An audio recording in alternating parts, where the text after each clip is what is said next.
You are now streaming live. Okay, good morning, everyone. I am Nate Libby. I proudly represent all of the people of Lewiston in the Maine Senate. I serve as Senate Chair of the Government Oversight Committee. Welcome to this morning's meeting. As you know, this meeting is being broadcast live, and it's also being recorded on the Government Oversight Committee's YouTube channel. The audio stream is also being broadcast on the legislature's website. Just a few reminders before we get started. The legislature's audio stream is turned on at the beginning of this meeting and will remain on until we close.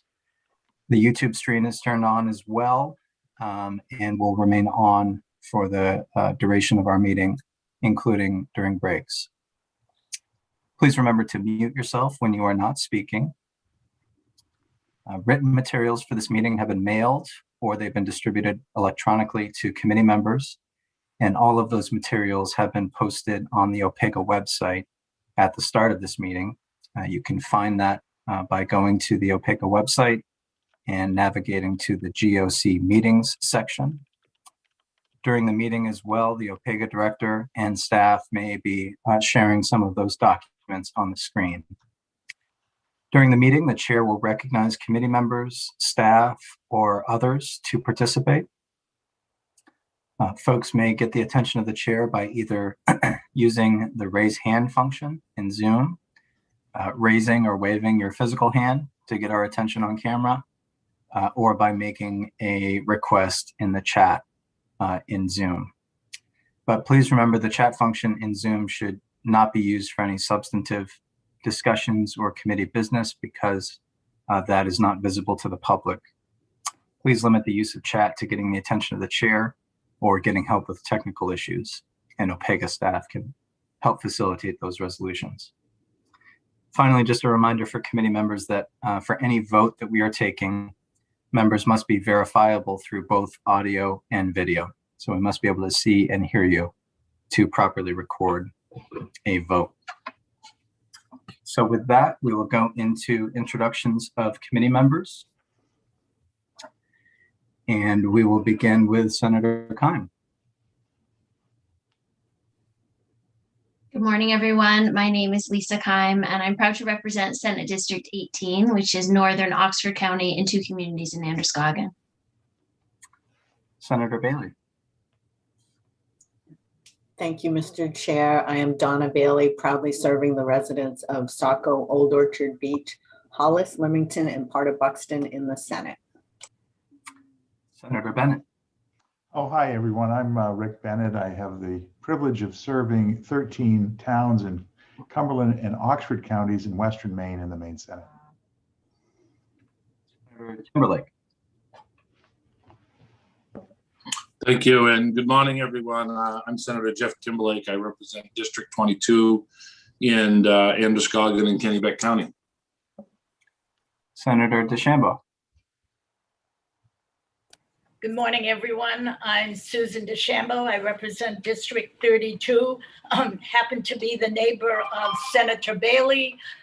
Across the river is Saco. I represent Dayton, Lyman, Alfred, Arundel, Kennebunkport, and of course, Biddeford. Thank you. Representative Arata. Good morning. My name is Amy Arata, and I represent House District 65, which includes New Gloucester and part of Poland. Representative Millett. Morning, everyone. I'm Soen Millett. I represent House District 71, including the citizens of Norway, Sweden, Waterford, and West Paris. Representative O'Neill. Good morning. Thank you, Mr. Chair. My name is Maggie O'Neill, and I'm here representing House District 15, which is in Saco. Thank you, committee members. We are also joined this morning by Lucia Nixon, who serves as Director of OPEGA, Etta Connors, who serves as committee clerk, Amy Gagne, who serves as analyst at OPEGA, and a number of other OPEGA staff who are in the background providing support for our work this morning.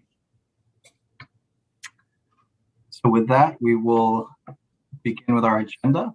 Item number 1 is a summary of the April 9th GOC meeting.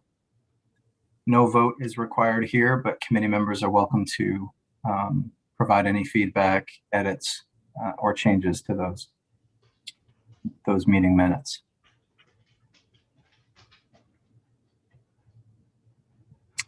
Hearing none, we will move on. And if there's no objection from the committee, I'd like to take an item out of order to accommodate one of our guests today. And so Commissioner Heather Johnson from DECD is joined us and will be responding to questions that the GOC sent regarding the Pine Tree development zones, and given her schedule this morning, she's requested accommodation to go first. And so if there's no objection, I'd like to take agenda item number 6 first under new business. Hearing no objection, we'll turn to tab number 6 in our packet, and pleased to welcome Commissioner Johnson to the Government Oversight Committee this morning. Good morning, Commissioner Johnson. Good morning, Senator Libby. Thank you for accommodating the schedules and all for being so flexible. I really appreciate it. Thank you, Commissioner. You are in receipt of the letter that GOC transmitted a few weeks ago. We had some questions regarding Pine Tree Development Zone, our follow-up limited scope review, and we'd welcome you to offer any comments in response to those questions at this time. Great, thank you. I believe that Phoenix McLaughlin, who sits on our team, sent Dr. Nixon kind of the review, and we believe that that's gone out. The answers that address those questions, those have gone out to everyone. Certainly, we believe that Pine Tree Zones is an important program, not a perfect program. Certainly, as we look at other national programs, we're seeing some similarities in a lot of states trying to tackle some of the same challenges that we are, right? This is a program that was developed a long time ago to meet some very specific needs. Those needs continue to evolve. It is our plan to do a more thorough review. We had an RFP out to do a thorough review of what a new incentive package might look like, what a more competitive package might look like for businesses, particularly businesses that are in the position they were kind of pre-pandemic. That's where when we were making those discussions. That's about $1 million, a little bit over $1 million to do that to do a real thorough review to see what that looks like. We got 5 responses and they were all in the same band of finances. So the allocation for that obviously is considerably smaller than that. And the rest of our funds went either to kind of active grant programs to support businesses that were struggling during COVID or intercurtailment. So it is our intent to do a review going forward. We feel strongly that Pine Tree Zones is an important stabilization factor, right? So that businesses need to have that predictability, and we need to figure out how to grandfather one program into potentially a new program to the extent that we all, right? Obviously that would be a legislative decision, not a DECD decision, but we would like to make recommendations in the next session for that. So right now our goal would be as efficient as we can be with Pine Tree Zones and continue that for business stabilization as we look to the future. So that's kind of where we are. I think we tried to address the questions.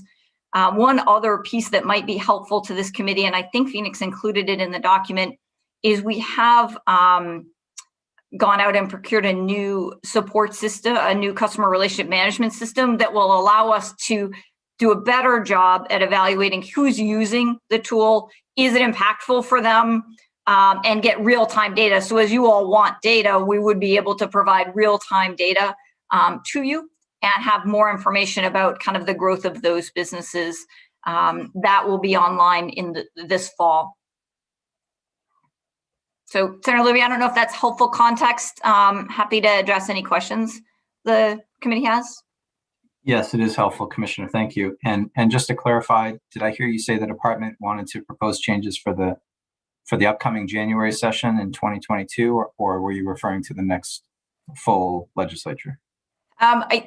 we aren't prepared at this time, Senator, to do that. So maybe I should wait until we are ready, and then we'll know what that looks like. But I do think there's some urgency to it. We'd like to really look at a more competitive option that meets businesses' needs a little bit more effectively. But we aren't, like I said, we had to postpone that, but we think that work's important. So we'll get back to it as soon as possible. Okay, thank you.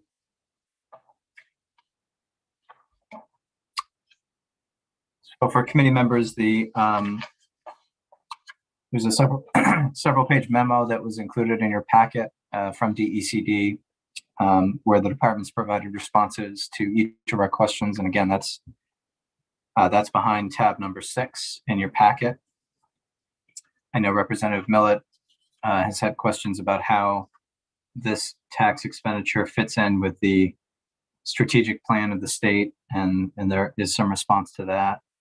There's some response to the question of how would DECD address the lack of a strong but-for provision in this program. And again, that's the notarized document that a beneficiary signs saying, if it were not for this tax credit, my business project would not go forward. So given those responses, are there comments or questions for the commissioner or for, did we lose them? No, the commissioner's still here. I'm still here. We did lose Phoenix somehow. I think he may have gone back to the waiting room, but if we could pull him back, that would be helpful. Thanks. Sure. So to the committee, are there questions or comments for Commissioner Johnson?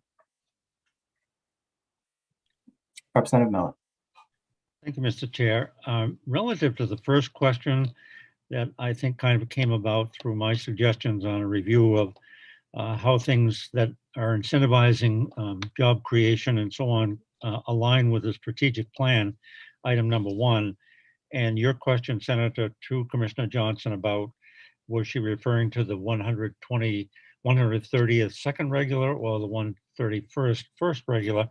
In the second full paragraph, Commissioner, when you talk about your answer to the question, does the department believe that the publication of the strategy warrants a full review of the state's economic development incentives? In the last sentence, you indicate there that you do have an intent to have a proposal for any recommended policy changes prepared before the 2022 session, which would be our second regular. Is that limited only to that issue when you commented that you weren't ready to suggest whether it would be the 131st or the second regular or the 130th? It is our plan, Representative, to have a proposal in the second session of 22. I'm always cautious until we have something done to commit to it, but that is the plan currently, there is a project plan underway to do that. Great, thank you. If Senator Libby, if I may, Chair.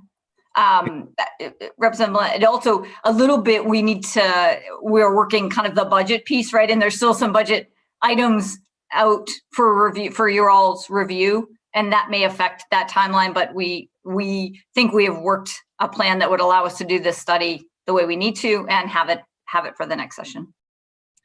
Could I ask a question, Mr. Chair? Please proceed. When you commented, Commissioner, about budget issues, were you referring to the biennial issues that aren't yet addressed, or to potentially change package items that will be forthcoming in early May? Yes, so we don't have kind of the final package yet that will come to DCD. So as soon as we know what that looks like, I think we will be able to do that. We may even be able to use some other funding streams to support this work, because it would be primarily about business recovery work, right?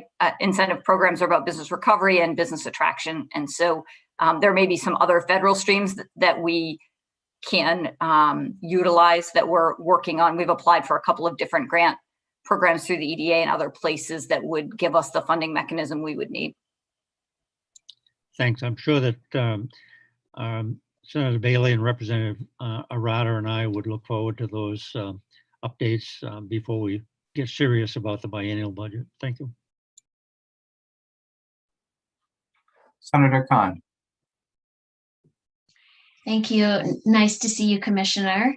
I just had a clarifying question. So you are looking at a more robust program and that possibly Pine Tree zones would be grandfathered into it.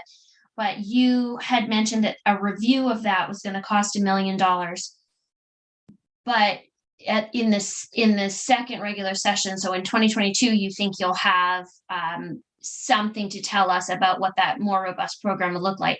The part I missed is, will you conduct that review prior to giving that? So that review will happen before you give us sort of an overview program and what you want it to look like.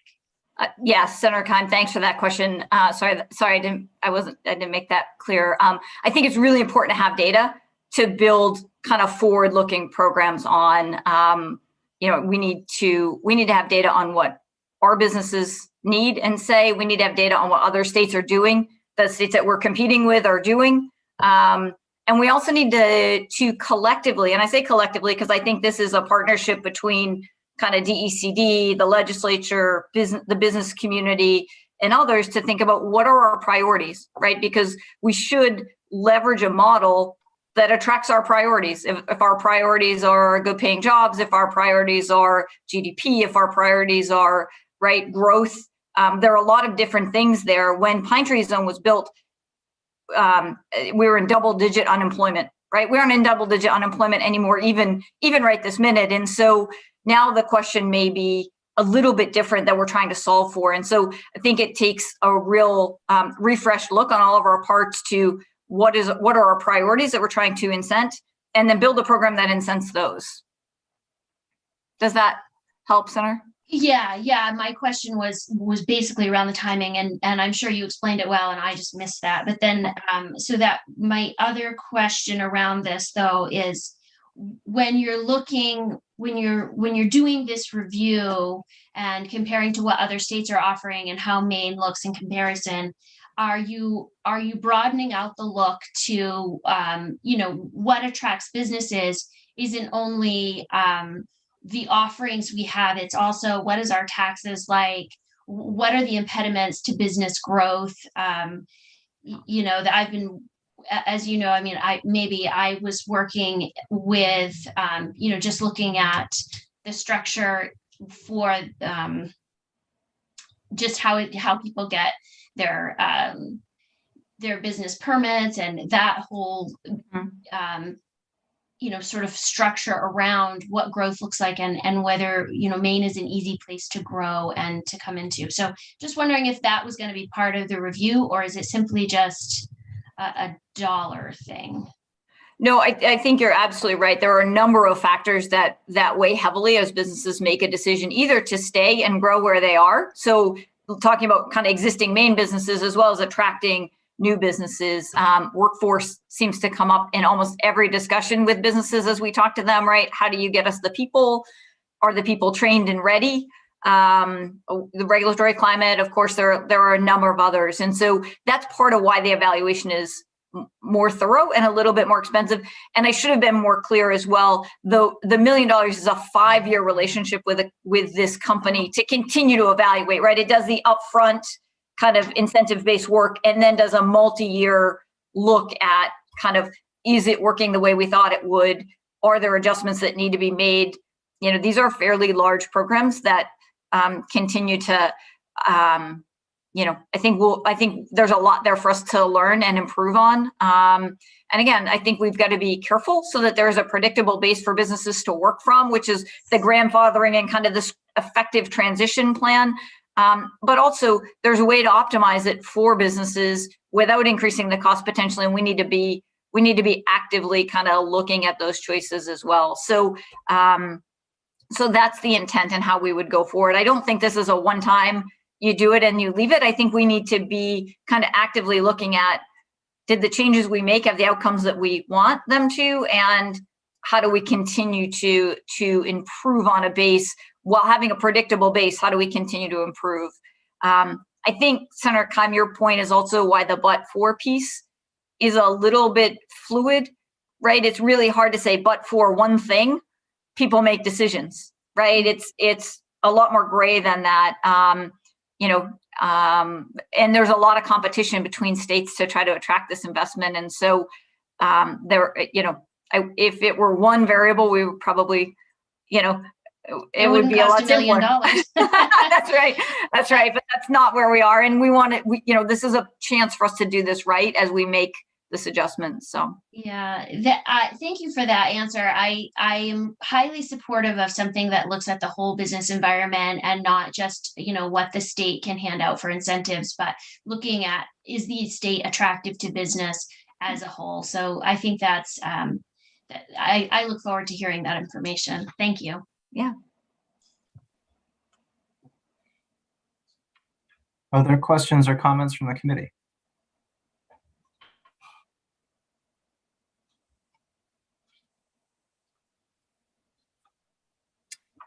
Seeing none, just a couple of final comments from me, Commissioner. The OPECA reports did point to the but-for piece as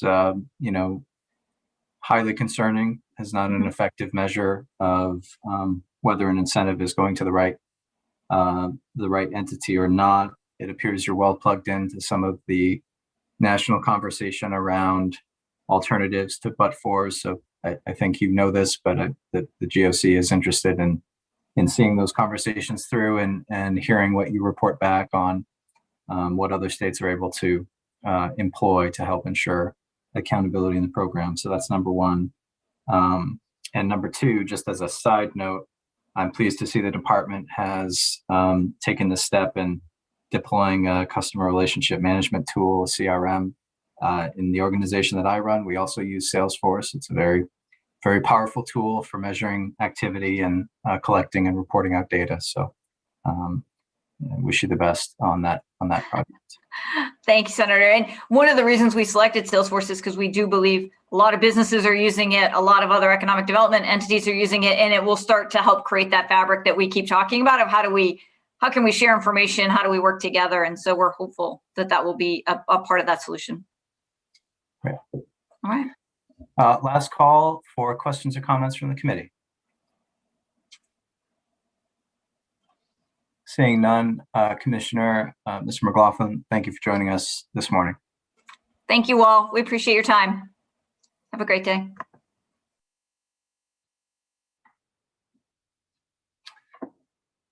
Okay, so for the rest of this morning's meeting, we're gonna go back to the printed agenda in terms of the order of items to be taken up. So the next item for us to consider is tab number 2 in your packet.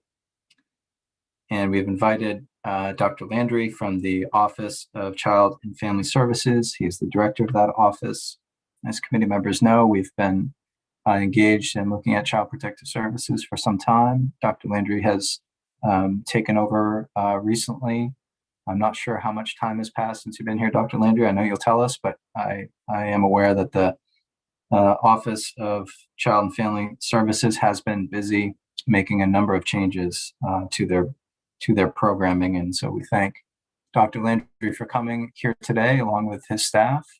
At this point, Dr. Landry, we'd welcome an update or a briefing from you on some of the work that you've been up to since you visited us last. Well, thank you, Senator Libby, members of the committee. I appreciate the opportunity to be with you today and share some information about the Office of Child and Family Services, specifically around the area that I know you're particularly interested in, around child welfare services.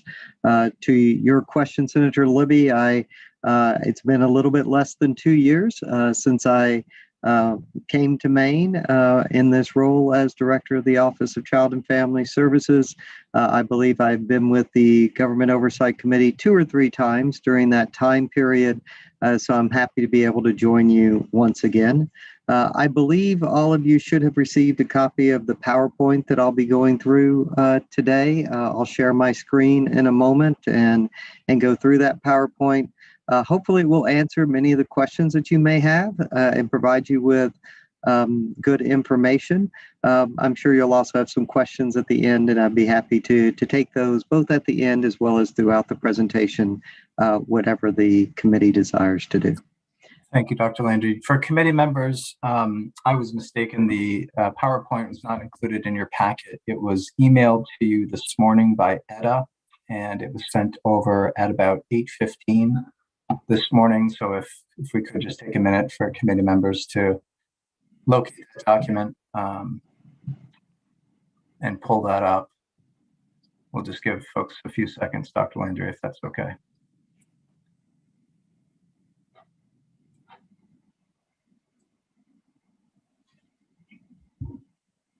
Okay, please proceed. Great. Well, thanks again for the opportunity to be here today. As I indicated, this presentation will primarily focus on child welfare, with a particular focus on some of the areas that this committee brought up during your March 26th meeting, including an update on the impact of COVID on child welfare operations, as well as an update on the Comprehensive Child Welfare Information System.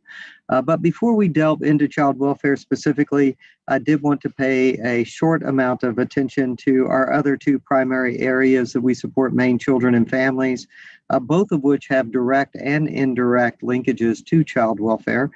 These are early childhood education and children's behavioral health. Over the last year, our children's behavioral health team has made some significant progress in advancing the use of evidence-based practices in the state, including a free training for clinicians to be certified in trauma-focused cognitive behavioral therapy. OCFS, also in partnership with the Office of Maine Care, has also looked very carefully at the PNMI rates, the children's residential rates, and we anticipate the final completion of a rate study in the very near future. And in 2020, I also want to point out that OCFS was awarded a federal system of care grant. And with these federal funds, we're going to be able to improve the overall children's behavioral health system, including the restoration of some quality assurance activities, as well as family navigators to serve children and families who are involved or need children's behavioral health services. Turning to early childhood education very quickly, the primary focus has been on continuing to support the accessibility of childcare for all Maine families. At times, the pandemic has certainly shifted our approach regarding this work, particularly as we sought to support existing providers who were negatively impacted by the pandemic. Over the last year, OCFS has provided nearly $38.4 million in federal funds to child care providers to offset revenue loss, to support their workforce, to cover the cost of PPE and extra materials and cleaning supplies, as well as to modify their spaces, to ensure safety. OCFS is anticipating additional funding from the American Rescue Plan Act, which was passed in March, which will make additional support available to child care providers. We have not yet received guidance from the federal government on the ARP funds for child care, but we hope to receive those as soon as the end of this month. Our data indicates the efforts to support child care providers to safely stay open or reopen are having a very positive impact. In mid-April of last year, mid-April of 2020, 47% of child care providers were closed. That represented 57% of licensed child care capacity statewide. Today, and this has been true since last fall, approximately 96% of our providers are open, representing 95% of total licensed child care capacity statewide. And while COVID-19 has dominated much of our work over the past year, it's also offered us numerous opportunities to learn and adapt our practice.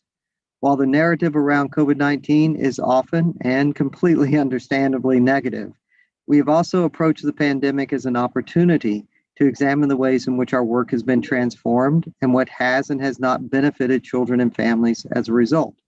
And it's sometimes hard to find these silver linings during a global pandemic, but we have certainly tried to do exactly that. Examples of some of these improvements as we plan to continue to support in the future include the use of telehealth in children's behavioral health and the use of video or hybrid meetings in child welfare that has allowed for greater flexibility so that a family's entire team can participate in supporting the family's rehabilitation and reunification goals. I mention this because as we plan for the future, we're also taking an opportunity to look back, to find areas where we can permanently adapt our practice in a manner that benefits those that are involved with the various systems we oversee. So with that introduction, I'll go ahead and share my screen. And if I may, Senator Libby or Ms. Nixon, if you can say, if you can let me know if you see the screen. Great, thank you very much. At your March 26th meeting, the committee asked for specific information on the effect of COVID-19 on child welfare.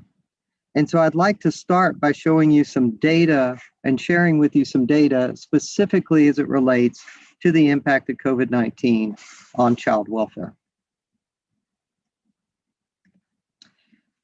This first slide gives you an indication of the number of hotline calls that we have received and comparing the data in 2020 shown in the red line and 2021 shown in the yellow line with the previous 2 years of 2018 and 2019 shown in dark blue and light blue respectively. As you can see on this chart, we did see that once the governor issued the emergency order in mid-March of 2020, there was a decline in the total number of calls to intake. It's important to recognize these are total number of calls to intake, not just calls related to child abuse and neglect. We also receive calls in the hotline regarding adult protective service matters.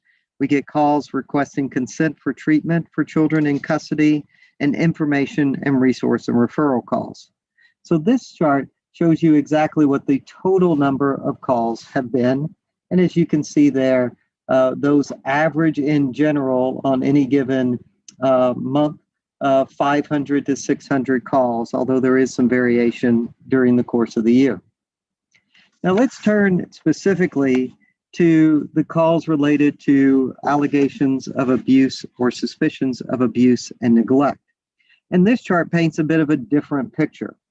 This chart does show the decline in reports of abuse and neglect following the emergency order in mid-March of 2020. It also shows where there has been some very significant similarities, such as the mid-April data point when schools are generally out of in-person instruction, such as during the summer or during school breaks. Overall, you can see in about week 26, about the summertime, these numbers converged. And it reflects that from that point on, the number of calls that we have received, shown in that red bar and the gold bar, has been about the same as we have typically received in previous years. So I know there's been a number of media reports about a decline across the country in number of calls related to abuse and neglect. We certainly saw that in the first few weeks of the pandemic. I'm happy to report that has not been a continued trend. And as I said, since summer of last year, we generally have seen very similar types of numbers of calls of suspicions of abuse and neglect or reports of abuse and neglect since the summer of last year. Now this represents all the calls. I apologize. That previous chart represents all of the calls related to abuse and neglect. This next chart shows you the number of reports that were actually assigned for investigation. So beginning the week after the governor's emergency order was issued, there were fewer reports, as I said, that were received. There was a corresponding drop in the number of reports assigned for investigation. But more recently, and really beginning in about April of last year, the rate at which Maine has assigned reports for investigation has generally been similar to, and at many times exceeded, the number of reports assigned for investigation in 2018, 2019, or early 2020. I will point out that significant spike in reports assigned for investigation during mid-March of 2018 was the result of a specific effort at that time under the previous administration to review appropriate reports that were previously assigned to the Alternative Response Program, also known as ARP. At that point, in March of 2018, ARP providers were asked to refer back to OCFS any family that did not complete ARP services. Those appropriate reports were then also assigned to OCFS staff, causing that spike in assigned investigations during March of 2018. Those re-referrals were in addition to reports of intake that were deemed appropriate for investigation and assigned to the districts. So these are just a few of the data points that we have been collecting. I would like to point out that these weekly data updates are provided on the DHHS website, as well as a large number of other COVID-related data points that involve other offices within the department as well. But these are a few that we've been specifically tracking within OCFS. So that's a little bit about the data. I'd like to now turn to the practice and policy impacts of COVID-19 on child welfare. At the beginning of the global pandemic and the work that impacted us here in the state, you may recall we briefly replaced in-person parent and child visits with virtual visits. We then used the time to get information from our colleagues in CDC, as well as national information, in order to set guidelines to ensure health and safety, and we resumed in-person visitation in June of 2020. So there was a period of time from about the middle to end of March until the early June 2020 time period when we did have virtual visits instead of in-person. Since June of 2020, all of our visits have been in person unless there was a confirmed positive case of COVID in a household, in which we reverted back to virtual. We did limit our staff's in-person field contact early on in the pandemic, specifically in counties that at that point were deemed to have community transmission. But again, in June of 2020, we reverted back to full in-person field work by all of our staff, using some careful pre-screening questions and ensuring that our staff were protected with PPE, which I'll talk about in a moment. On an ongoing basis, we've really focused on permanency for children and working through some pandemic-related delays in court proceedings. My compliments and my thanks to the acting Chief Justice, the Chief Judges that we work with, for all of their work to enable us to continue to ensure that these hearings are occurring and occurring in as quick a fashion as possible. We also transitioned training for staff and our resource parents to a virtual format. We worked to ensure that children in custody continue to receive their well child checkups and regular childhood vaccinations during the pandemic. We, as I mentioned before, have had weekly COVID trend reporting. We do have most of our staff who are working or dispatching from home. About 85% of our child welfare staff since March of last year have been working or dispatching from home. They come into the office on an infrequent basis in order to get information such as files or potentially for some in meetings with supervisors or others. We worked throughout and continue to work to obtain and distribute PPE for children in care, for parents, for staff, and for resource parents. And we have also looked at finding opportunities, as I talked before, to learn and improve practice. Most recently, just within the past few weeks, as the state of Maine made vaccines available for 16 and up, we have also provided updated guidance for resource parents, for families, and for others on vaccinations for children in care, including the COVID vaccination. We believe these efforts have paid off significantly when you look at the data around the number of our children, as well as resource parents and staff that have tested positive for COVID. Less than 3% of youth in care from the beginning of the pandemic have tested positive for COVID-19. This compares nationally to 5% of children and youth under the age of 18 testing positive for COVID. We're also happy to say that fewer than 25 resource parents have reported testing positive for COVID-19. This does not mean that they haven't been affected in other ways. Many of them have had to quarantine for one reason or another because of close contacts that they have had. But I'm happy to report, as I said, that very few of them, relative to our total number, have actually tested positive for COVID-19. and a small number of our staff have tested positive. Specifically, 4.6% of our child welfare staff have tested positive compared to an adult overall national infection rate of around 10%. It is important to note that through contact tracing, we can report that none of those staff who tested positive had a exposure that was related to their work or work activities. All of these things, I believe, point to the fact that while there was and is continuing to be a significant amount of concern about keeping staff safe, we share that concern. We have focused on that. I'll share some more information in a moment about how we have supported staff during the COVID-19 pandemic.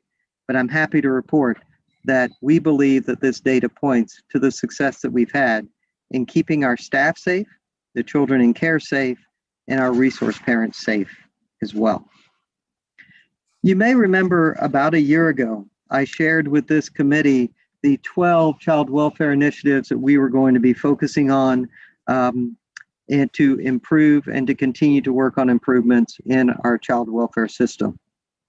These 12 are shown here on this slide, and I'd like to give you a brief update on a number of these as we continue in this presentation. Some of you may remember this chart that we shared with you last year that we developed in conjunction with staff and providers and national and local experts that show our guiding principles on the left-hand side of this chart, our outcomes that we all agree are the outcomes we're trying to achieve for children and families, and again, those 12 strategies that are in the middle of this chart.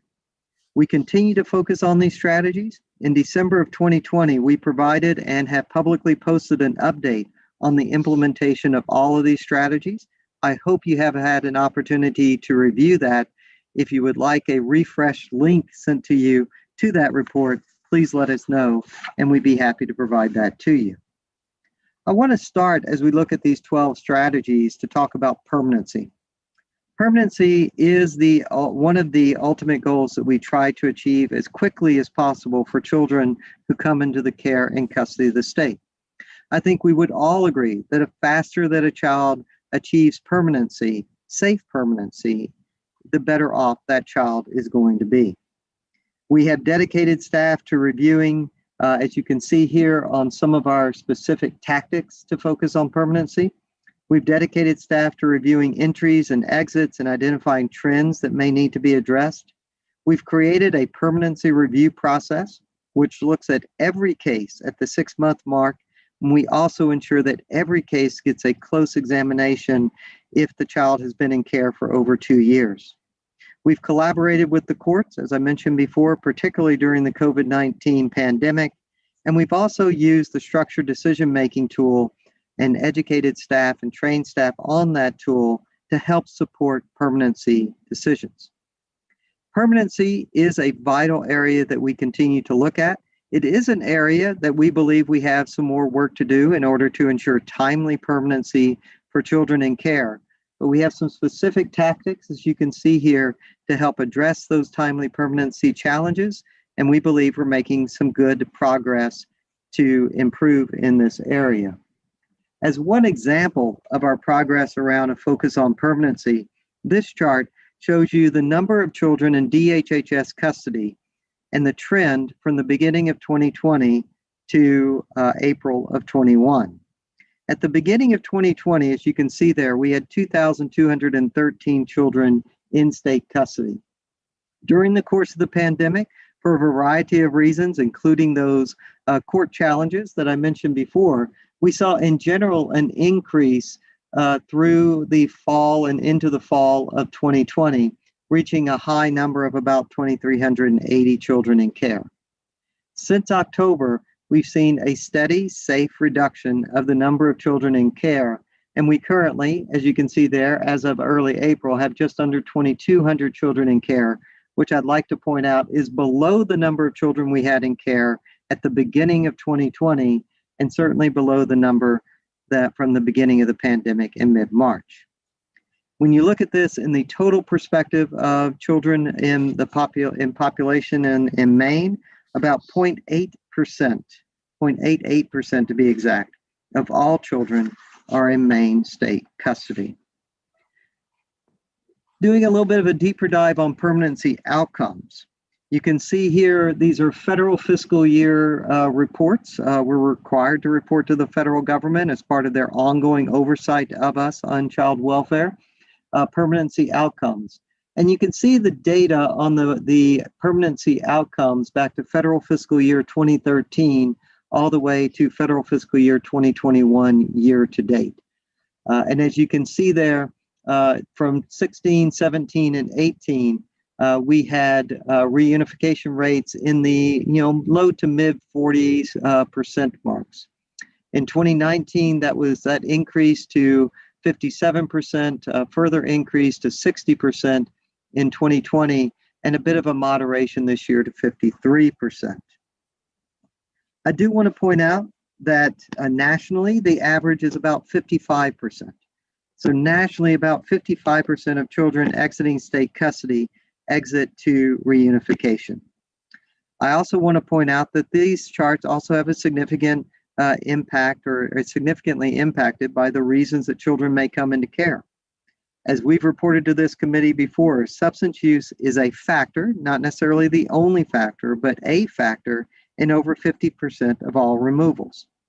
Ensuring parents are able to effectively engage in substance use treatment and make meaningful and sustainable changes to ensure the safety of their children is a process that sometimes takes time. I do want to point out that the data indicates that parents who are in need of receiving substance use treatment take, on average, an additional 3 months to unify with their children when compared to those cases that do not involve substance use. However, the overall reunification rates are about the same, whether substance use is a factor in the removal or not. But this does hopefully give you a bit of an indication of what the safety outcomes are. And while permanency is a critical piece of our outcomes, another piece that we pay close attention to is safety of children while they are in state custody. This chart, or this is a screenshot from our publicly available public dashboard that's on the OCFS website. We launched that website in the fall of 2019, and we update the data monthly with information on child welfare, on early childhood education, and on children's behavioral health services. One of the measures that we have posted and continually update is this federal measure of safety while in state custody. Again, this is a federally required measure that all states have to report to the federal government. We go a bit further by not just reporting this on a statewide basis, but on a district basis as well. I do want to point out that this shows it's a bit of a wonky calculation from the federal government. So this is one of those occasions that, in case any of you are golfers, a lower number is better than a higher number. In this case, we have a state average of 6.97 compared to the national standard or the national benchmark of 8.5. Consistently over the past 2 years, we have been better than the national benchmark and average on this federal measure. And that goes to speak to, I think, a tremendous amount of credit to our staff, to our resource families, and to others to make sure that children who are in state custody do not have any recurrent issue of abuse or neglect. So if I may, I'd like to share with you a little bit of information about resource parents. Happy to report that these are among the ways that we provide support to our resource parents. And although it is OCFS's goal to always ensure that children remain safely with their parents whenever possible, we all know that the need for caring and committed resource parents remains high. OCFS continues to partner with our contracted resource parent recruitment agency, SPURWIG. We've also focused attention on retaining our experienced foster parents. We're proud of our work with the adoptive and foster families of Maine to co-lead a resource parent advisory team that we meet with on an ongoing basis in order to provide feedback to us on improvements and efforts that can be made to support resource parents. This has been particularly helpful as OCFS sought and looked at a new model to train prospective resource parents to prepare them to deal with the complexities of caring for a child, particularly with a trauma history. The National Training and Development Curriculum for Foster and Adoptive Parents has been selected as our new model for resource parent training. NTCD was produced by national experts and was recommended to us after a thorough evaluation through our cooperative agreement with the Muskie School in their review of all existing and known national training models. Trainings were transitioned during the early stages of the pandemic to a virtual format. I'm happy to say that that virtual format has been very positively received by our parents. We intend in the future to continue to use that virtual format for at least some of our trainings, while, when it's safe to do so, going back to some of the trainings being in person as well. We continue to provide support to resource parents through the Adoptive and Foster Families of Maine organization, through our resource parent care teams, and specific kinship support for kinship providers, whether they are working with a department-involved case or those that have independent caregiver duties unrelated to department involvement. Now, I'm happy to report that many of those efforts appear to be paying off with some positive outcomes and results. From 2019 to 2021, we have increased the number of licensed resource homes by 379. Even from 2020 to 21, as we started to see a decline in the number of children in care that I showed you on the previous slide, the number of resource family homes increased by 182 homes. We are continuing that work with A Family for Me to recruit individuals interested in providing care for children in state custody, including targeted recruiting efforts based on the needs of specific districts or specific needs of children in care. I do want to point out that from 2019 to 2020, we saw a 15% increase. From 2020 to 2021, a 12% increase. And that increase came in spite of the challenges of the global pandemic. That 12% increase from 2020 to 21 came, as I said, at the same time that there was a 4% decrease in the number of children in care.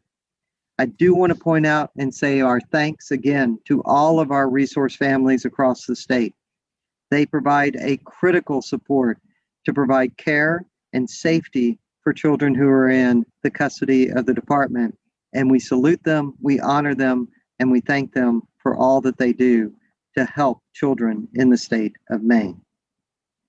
One of the areas that I know has gotten some attention is about kinship placement.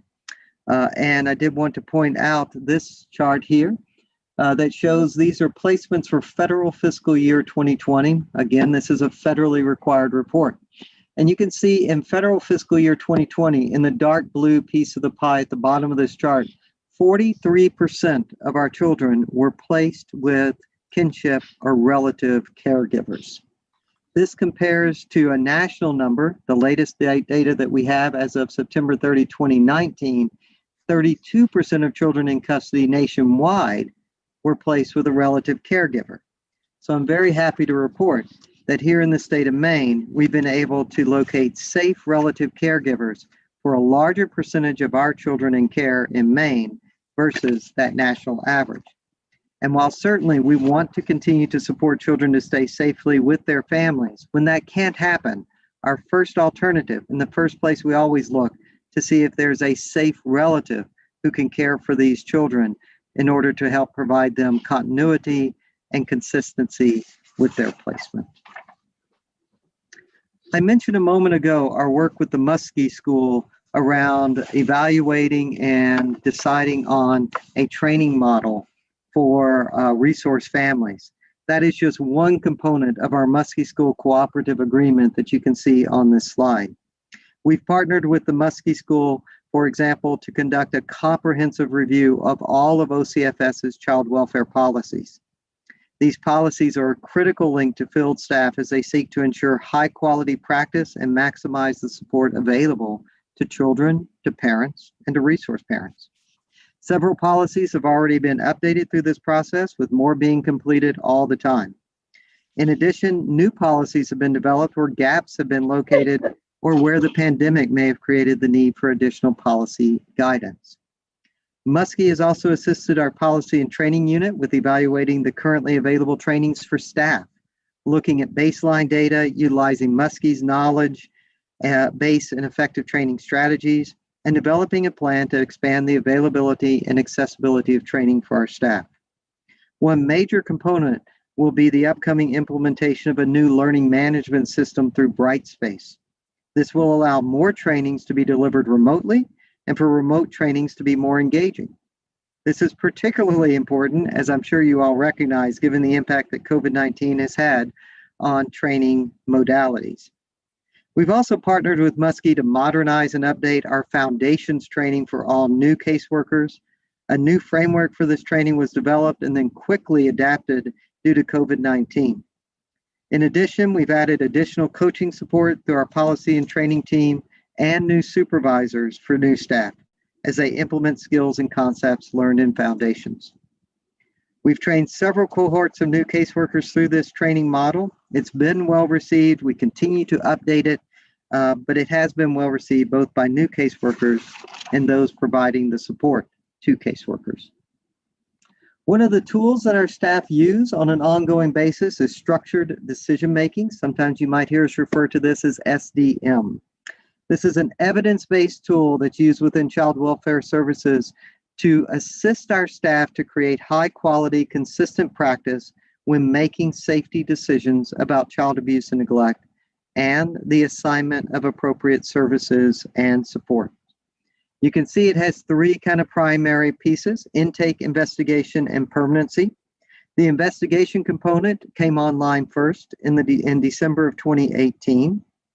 Intake, that tool went live a few months ago with ongoing quality assurance and quality improvement to support staff. And permanency, that model came online in September of 2020 after training our staff. You may be curious about what are some of the questions that SDM helps our staff answer. And this slide hopefully gives you a little bit of a view into some of the ultimate questions that we're trying to ask staff to make, and using the structured decision-making tool to assist them in doing so. And as you can see there, it's throughout the life of a case, beginning at intake assessment, through the safety and risk assessment that's done, the ongoing case planning tool, a reunification assessment, and then ultimately a risk reassessment before a case is closed. The structured decision-making tool enables us to be able to give staff a tool. It is a tool, and I want to be really clear about that, because it is a tool for staff. It doesn't make decisions for staff, but it helps guide staff toward making higher quality and ongoing quality decisions. Staff ultimately, with their supervisors and with their administrators, are ultimately the ones that help make these recommendations. It's important to note that in many of these situations, such as reunification or when a case is closed, those decisions are not made by child welfare staff alone. Those decisions are made with court involvement, with the heavy involvement, of course, of our guardians ad litem, with parents' attorneys, and with others. But the SDM tool provides our staff with a tool, again, to help them in making these quality decisions. Our staff are a vital component to the success of our department, and I know all of you share my appreciation for all of our staff and the work that they have done during the pandemic in particular, and the work that they continue to do. From a retention of staff perspective, back in 2019, the legislature authorized 33 additional caseworker positions beginning in October of 2019. By the end of November, I believe all 33 of those positions have been hired. We also were able to add new supervisor positions to provide adequate supervisor oversight. You could see some of the examples on this slide of how we are working to effectively retain staff, including updating the training for new workers and improvements in training for existing staff, again, with support from the Muskie School. We can also see where we have focused some specific support around the use of quality assurance to evaluate casework practice and ongoing support and training to address those issues. You also may be interested in a reminder that OCFS does, as required by the legislative statute, providing an annual workload report The last one was published in January of this year. It is publicly available on our website. Again, you probably may recall that when it was sent to you, but if you need a refreshed link on that workload report, we'd be happy to send that to you. That report contains both qualitative and quantitative data about the workload of OCFS's child welfare staff. I'm happy to say that many of the efforts on staffing appear to be making a positive impact on our turnover rates. This chart shows the annualized turnover of caseworkers from 2016 through calendar year 2020. As you can see, we've seen a significant reduction in the turnover rates from 2018 of 23% down to a little over 15.5% in 2020. Now, you may be curious how that compares. Well, we can tell you that a 2003 study by the United States General Accounting Office found turnover averaged 30 to 40% annually among child welfare public agencies across the country. More recently, in 2006, California reported a 33% annual turnover rate. In 2017, my former home state of Texas reported an ongoing turnover rate of 25% that was consistent from 2010 to 2017. And just a couple of years ago, a report through the Quality Improvement Center showed that 17 states had annual worker turnover that was greater than 25%. And so while we've seen a reduction, and we're certainly beating national averages in our caseworker number, we're not satisfied with this number, certainly. And we hope to continue to reduce the amount of turnover as we move forward, and believe that many of the efforts that we have made in conjunction with the legislature are making a very positive impact in the reduction of child welfare worker, caseworker turnover. That's a little bit about some of our child welfare improvement practices and the ways that we've been updating and working during the pandemic to continue our focus on our 12 strategies. I do want to, though, quickly mention some of the operational challenges that we have had as it relates to COVID-19. I understand that this committee has decided to take another look at a staff survey. We haven't seen any other information besides what was shared and discussed in the March 26th report. But during doing a survey of staff during a global pandemic, you can certainly expect, I would certainly expect, that some of these issues may come up during that survey, because these were operational challenges that our staff felt. It certainly were operational challenges that many of you in your workplaces or personal lives have felt as well. Certainly maintaining staff safety while at work has been critical throughout the 14 or so months of the global pandemic. But it's also important to note that 85% again of our staff are working or dispatching from home. That meant for all of the staff adapting and adjusting to a completely new work environment and setup, and adapting to the new challenges that are related to that, including personal challenges related to childcare and working from home. At the same time, as we've indicated, our number of investigations and assessments have remained about the same from 2018 to 2019. So we certainly have not seen, in general, a reduction in the workload needs that our staff are responding to. We have worked to respond to the concerns of staff. We have from really the beginning provided PPE for staff. Certainly there were some challenges in the very first weeks of the pandemic, but those were addressed. And since then, we've had an ongoing ample supply of PPE that are available for all staff. We certainly have adapted our practices to ensure safety, including remote visits with case participants early in the pandemic, and whenever there was a positive case of COVID that we needed to utilize virtual versus in-person on an ongoing basis. We've continually updated our guidance to staff, providers, and families based on the latest public health guidance from our colleagues at Maine CDC and from national CDC perspectives. As I indicated before, we did have the temporary pause on in-person visitation. We've continually educated staff on vaccination priority decision-making. Some of our staff probably disagreed with some of the decisions made around vaccine prioritization. We've tried to make sure that they understood the science and the rationale behind the decisions that were made. We've supported and provided flexibility as much as we could for staff dealing with personal challenges or illnesses in addition or including COVID. And we tried to have open communication with all of our staff, including routine and ongoing town hall calls for all of our staff, the most recent of which were just this week. So that's a little bit of a look at where we've been for the past year and where we've tried to continue to work on our improvement efforts. I do very quickly would like to share with you some information about something you probably have heard of, which is the Family First Prevention Services Act.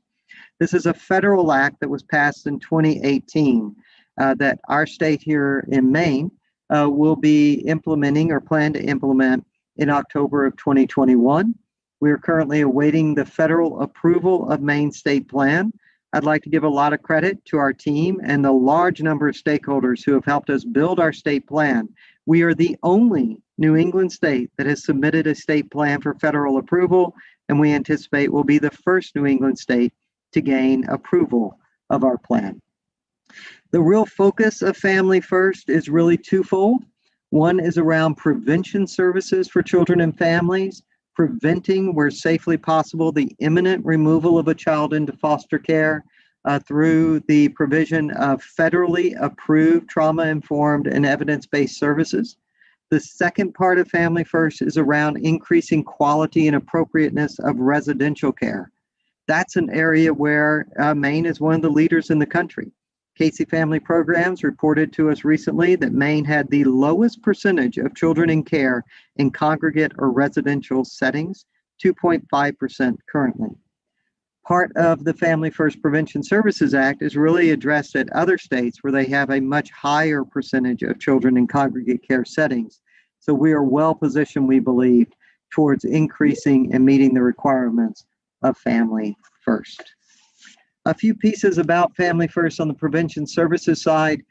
This slide does give you a little bit of information about who is eligible for these prevention services, what kind of services that are eligible, and the type of prevention planning that has to go into effect in order to receive federal matching funds on a 50-50 basis for these services. It's important to note that the services that are eligible to be provided must be approved on the federal clearinghouse.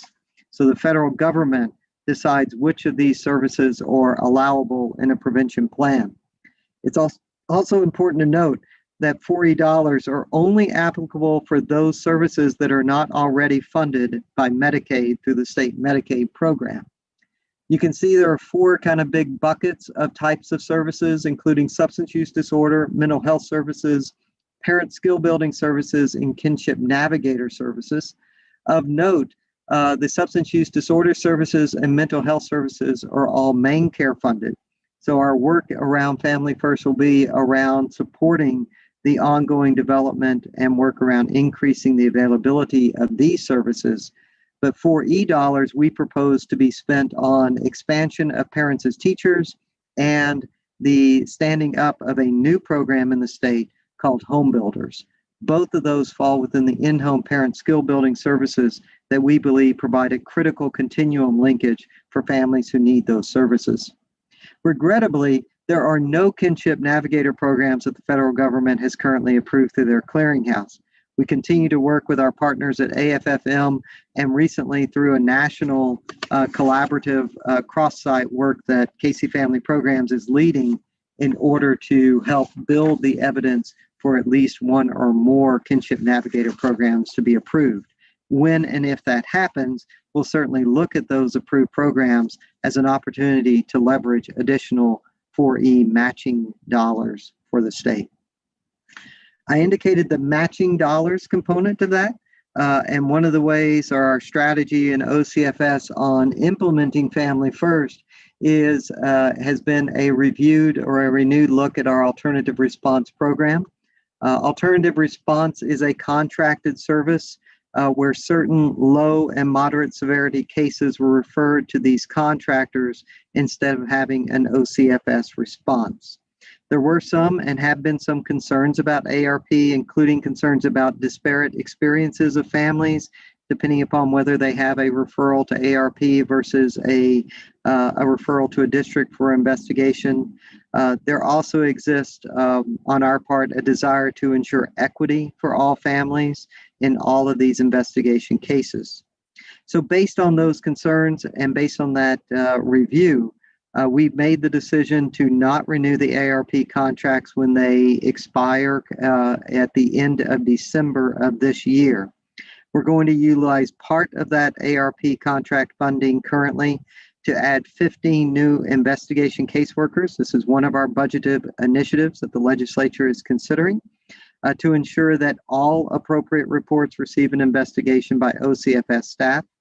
And then we're going to redirect funding to our Family First programming, specifically for those 2 new programs, as well as some required federal evaluation of those programs in order to provide the state match for the federal match dollars to bring up those 2 new programs.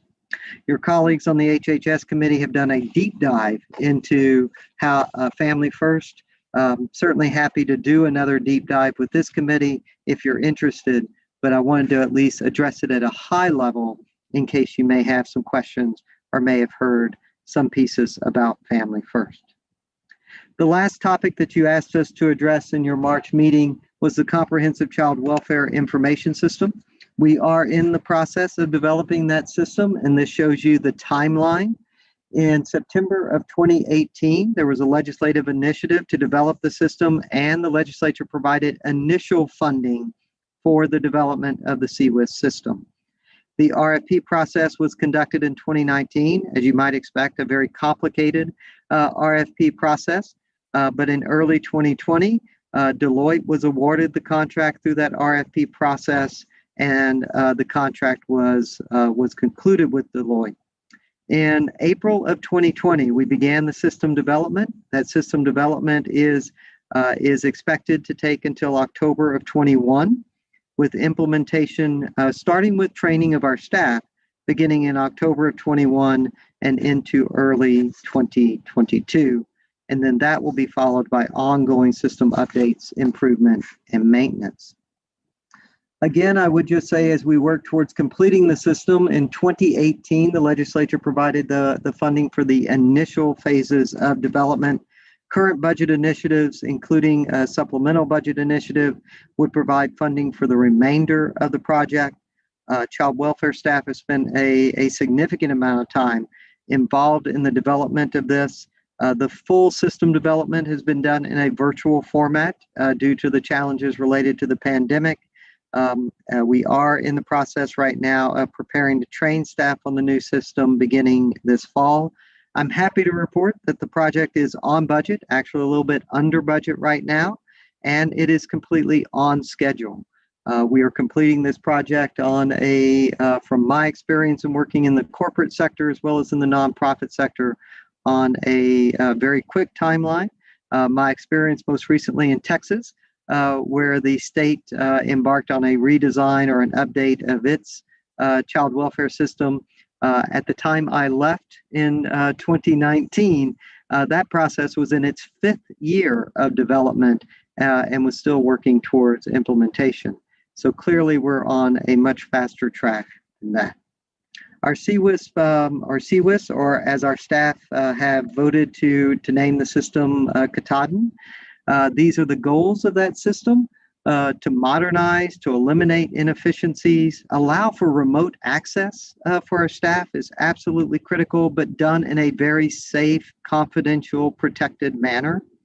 Improving the experience ultimately of those who interact with our system, and ensuring that it meets all of the current needs federally and at the state level for child welfare. We're implementing the federal requirements of a comprehensive system, and in doing so, we're able to access a 50% match from the federal government on the CWIS system development, or as I said, now call it Katahdin system. I know that's a lot of information that I've shared with you. I know you probably have some follow-up questions or where you'd like to get a little bit more detailed information, but I do want to end by pointing out that today, as I see some of you as well, you may not have done this intentionally, but we're going to give you credit for it, or wearing blue. Today is a day that we've asked and encouraged all OCFS staff to wear blue in recognition of Child Abuse Prevention Month. Ultimately, we would like to see all child abuse and neglect prevented wherever possible, but when it can't be prevented, We want to make sure that our child welfare system responds in an appropriate, trauma-informed, supportive way that ultimately leads to effective permanency, well-being, and safety for all the children who come into the care and custody of the state. So with that, I'll discontinue and stop sharing my screen. I thank you for your patience while I went through all of those slides. And again, I'd be happy to try to answer some questions that you may have. Thank you, Dr. Landry. We definitely appreciate that very thorough presentation. That was very helpful. We'll now turn to committee members for questions or comments for Dr. Landry. And we'll start with Senator Bailey, followed by Representative Arata. Thank you, Mr. Chair, and thank you, Dr. Landry. My questions are kind of all over the place. I just took notes as you were doing your presentation, and they're mostly just either clarifying questions or just a request for further information. One piece of information that I didn't see in your presentation was what is the average length of stay for a child in foster care? And how does that compare to the national average? I just didn't see a chart on that, and I would like to have that information. Unless you know it off the top of your head, which you probably don't. I don't have that exactly at the top of my head. So Senator Bailey, I thank you for the question, and we'll certainly be happy to provide that information to you. Thank you. And similarly, when you did the, I think there was a pie chart on kinship placement, I didn't see any information. As you know, Maine has a pretty strong law requiring not only kinship placement, but placement with siblings. And I did not see any information on progress that's being made in that regard in terms of placement with siblings, and also, you know, when placement with siblings has not occurred, you know, how are we making progress in that regard? So again, that's probably something that Molly will have to get to me. We'll be happy to do that. Thank you. And then in regards to the chart you had about safety in state custody, I just wasn't clear, and if you could clarify for me, it indicated that it was looking at the number of incidents of abuse or neglect while in state custody. What is the definition of abuse or neglect? Is it reported or substantiated? This would be substantiations of abuse and neglect while in care, and it is based on a rate based on 100,000 days in care. Okay. So it's a little bit of a, as I indicated before, it's a little bit of a wonky federal definition, but it's the one that we of course follow. And so it does look at the rate based on 100,000 days in care. It's also important to note that this would not necessarily be abuse and neglect if it was in a resource parent home, for example. We have a number of youth that may be in a trial home placement. We may have a number of youth that have visitation and we may have a number of youth that may regrettably experience some type of abuse or neglect while in care, but not on the part of the resource parent. So I did want to make that very clear. It's not just resource parents, it's any potential abuse or neglect that may occur regardless of the perpetrator while the child is in care. All right, thank you very much. And then I think you had mentioned the figure about the percentage of children in state custody. I think you said 0.8, or another way of looking at it is, I think the most recent number that I saw was for 2020 was 8.9 per 1,000 children in state custody. And again, I know that fluctuates. Can you just share how that compares with the national average? Because I think the national average is more like 5.8, but. That is correct. Maine does have a higher, when you look at it on that basis of rate per 1,000, you can really look at it either that way or as a percentage basis. As you point out, Maine does have a higher rate that's been consistent for, I believe, the past decade.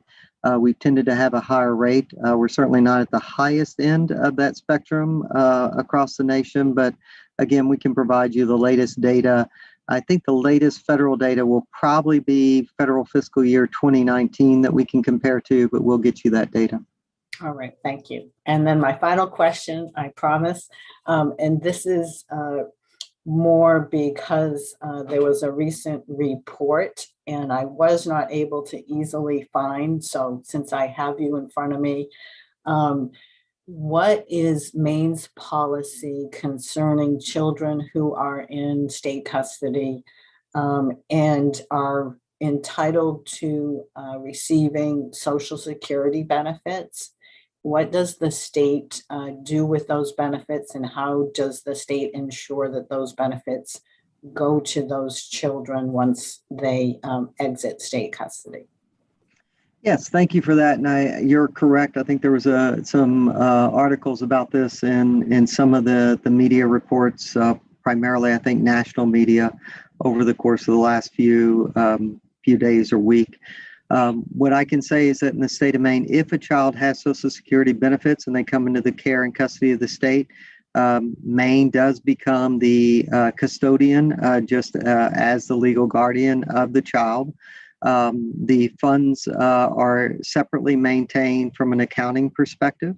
The funds that do come in do go to, while the child is in care, the funds that come in during that time period go towards supporting the cost of providing the care for those children. And at the end of their stay in custody, then we ensure that those dollars then are remain in the child's name and in that child's account, and it would then transfer to their legal guardian at that point when they exit care as the custodian. Or if the child reaches the age of maturity, then it becomes, then they, of course, become the guardian or custody of their own account. Thank you. Before we go to Representative Arata, I'd like to recognize Representative McDonald, who I know is juggling a few priorities this morning. Thank you, and sorry for the delay joining committee. I was over in Health and Human Services presenting a couple of bills. I'm Representative Genevieve McDonald from House District 134, which is the islands of Penobscot Bay and Western Frenchman's Bay. Thank you. Thank you. Representative Arata. Thank you, Mr. Chair. Good morning, Mr. Landry. Nice to see you. How many kids, if any, are housed at Long Creek, even though they haven't committed a crime, just because there's no other place for them to go? As of today, I don't believe we have any children in custody who are at Long Creek, but I'd have to confirm that for you. Is that something that is a regular occurrence to send kids without a criminal background to Long Creek, or is that just a rumor I heard? To my knowledge, it is not any type of regular occurrence. You know, if a child does have some type of law violation and that child is in custody and they're detained at Long Creek, then certainly that can occur. But without any law violation, I'm not aware, since I've been here, of any children in care and custody of DHHS that have been placed absent a legal violation or law violation that had them there at Long Creek. Again, I can confirm that for you, but to my knowledge, we haven't had any in that situation for children in the care and custody of the department. If you find differently, I'd appreciate knowing, but thank you. I'm all set. Thank you. Next up, we have Senator Kime, followed by Senator DeChambeau. Thank you. Thank you for being here, Director Landry. Like Senator Bailey, I have a few different questions because I also just took notes while you were going through things. And some of the questions that she asked, I also questioned. So when you share that information, maybe to share it with the whole GOC would be good. We will certainly make sure it's shared with the entire committee. Thank you for reminding us of that. We'll be happy to do that. Thank you. So one of the, you mentioned rather quickly and then moved on talking about getting into the courts and the fact that the courts were closed. You just said that they were, working to be as timely as possible. but I'm wondering if you can get us some more information about the delays and if there are still current delays and the impact that that's been having on getting decisions made for children, whether it's placements or what have you. Sure, be happy to do that. If you don't mind, I can give you a little bit more quantitative or qualitative information on that topic, and we'll work with the courts to see what kind of data we can provide. To the court's credit, one of the things that they were able to continue relatively quickly, I believe by the end of April, they were able to restart, for lack of a better term, many of the hearings related to children in custody. It was one of their primary court cases types of court cases that they continue to prioritize. There was a period of time beginning in mid-March through, I believe, at least mid-April, when there was an absolute hold on adoption hearings, for example. That did significantly increase, the timing of some of our exits of children safely to permanency. And I think you see that in the chart that I showed. We had that bump, and then you see this little drop in April. And fortunately, the courts were able to restart those proceedings, many of them in a virtual basis, particularly for uncontested adoption hearings, in order to, for lack of a better term, catch up. And so I believe we are reasonably caught up. Certainly some things have taken longer because of some of the challenges related to COVID, but I'll see what data we can perhaps get with the main judicial branch and see what kind of quantitative data we can provide to you, to your question. But I would say for the most part, particularly in the second half of 2020, we were able to see a pretty reasonable return to timely hearings. Although there have continued to be some delays that sometimes are related to technological challenges, as you might expect. Sometimes they're delayed due to physical challenges when the courts have determined that the hearings need to happen in person. Okay, that's good to know. So, but you would say that in general, right now, the timeliness is about the same as it was pre-pandemic? In general, I would probably say we're at the probably 85 to 90% mark if I had to take a real rough guess, using, that kind of a number. I don't think we're 100% there, but I think we're probably 85 to 90% of the way back, there where we were, comparatively to say in 2019. Mm-hmm. Another question I had, thank you for that answer. Another question I had is you mentioned a lot around COVID and safety.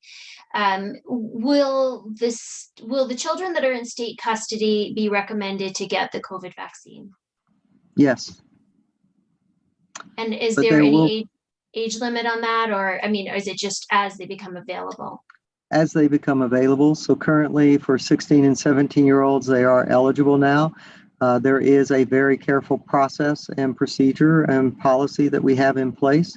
We'd be happy to share with you the details of that policy and process to ensure that there is ample opportunities for the youth, in this case, at 16 and 17 years old, the resource parents, the family members, and others have an opportunity to participate in that decision making. It is not required. I should point that out. We are recommending it just as we do for all other childhood immunizations. Right, but this one, of course, is different because doesn't actually have FDA approval. So was my question around that.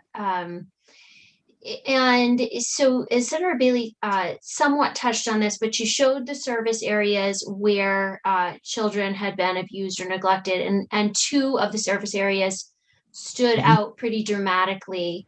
What can you tell us around why we would have two areas in Maine that the outcomes would be so different for children in care there? That's certainly true. And there are two areas where the numbers are higher and not meeting the federal benchmark, specifically in D1. And then I believe it's D4, that's based in Rockland.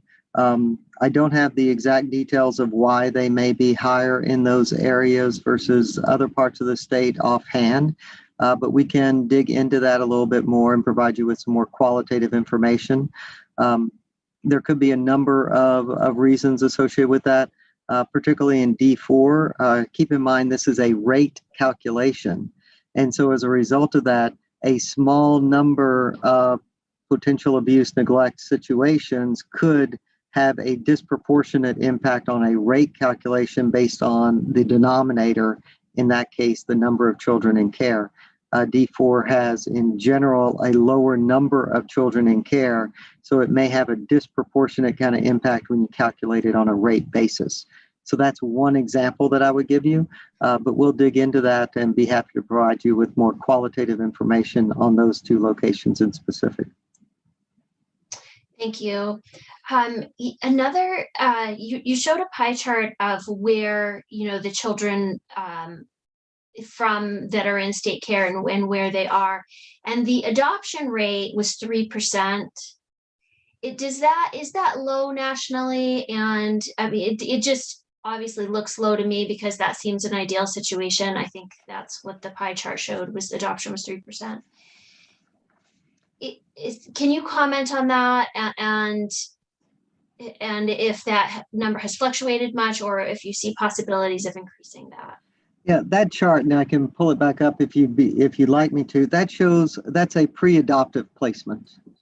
So that just means they're placed in an adoptive home, but the adoption has not been finalized yet. So that's all that means. That means that, so for example, they may not be, it may not be a licensed resource family, but they may be an approved adoptive family, and they're placed there on a trial period before it goes to court for finalization. So that's why that number may look, abnormally low. It's just 3% as an adoptive placement. Again, I will say, get the data for you. In federal fiscal year 20, 34% of all exits to permanency were to adoption. Okay. And all right, this year to date, that number is 42% of all exits to permanency have been adoption. So again, it's the pie chart is a point in time placement data as opposed to an outcome report. Right. Very good. Thank you for that clarification. That's helpful. And then the Family First program, the federal program, that began in the previous administration. Is that right? I don't know if any discussions were held in the previous administration. I can tell you when I came in May of 2019, no work had been formally done to prepare for the development of a state plan. There may have been discussions about it that I'm not aware of, but there were no draft plans or anything like that in place. But there may have been meetings or discussions that I'm not aware of. Right. And sorry, I should have been more clear. That began in the Trump administration, the Federal Family First program? The Family First Act was passed by the federal government, I believe, in December of 2017 or January of 2018. Okay. So then my question really was then, is in now that federally we have a change in administration, has that affected the program and made it in any way difficult for the state, or has the program just remained pretty much the same? From my view, the program has remained virtually unchanged during that time, during the changeover in federal administrations. Okay. So I haven't seen or really recognized or noticed any difference in the administration of Family First plans or approval of Family First plans. Okay. And then my other question around that program is that, I think in every area of state government, we see that the federal government attaches funding in order to tell us how to do everything, how to take care of our children, how to run our schools, everything. That's the way the federal government tells states how to run themselves. So I find that concerning always, because it oversteps state rights, and that's the way that they do it. But is there anything in the Family First program, since it's designed nationally, and of course every state likes to think of themselves as unique, and I especially like to think of us as unique, is there anything there that you feel would be better tailored if we were allowed to do it based on our own perspective here in Maine? I don't have any examples offhand that I can give you. I can certainly think about that and maybe, share any other thoughts after today's meeting. Certainly, if the states are going to qualify for federal 4E dollars through Family First, they have to meet the federal requirements that are associated with the Act and the regulations or rules that are put in place. So I'll give you one example of that, one area that is in complete alignment with our philosophy here in OCFS. As it relates to residential treatment, one of the things that the federal government has said, in order for states to continue to access federal 4E dollars for children who are in care and who are placed in a residential treatment setting, they must now meet higher quality standards that are associated with the national level of care called a qualified residential treatment provider. And there are a number of requirements to meet that national level of standard of care. We believe that all of those are absolutely appropriate. Those include fingerprint-based background checks through the FBI. Those include using a trauma-informed model of care. That includes having effective discharge and aftercare services once the child leaves the setting and goes into a family-based care setting or placement. Those are just a few examples. We believe all of those are appropriate, higher levels of standards that we should be meeting.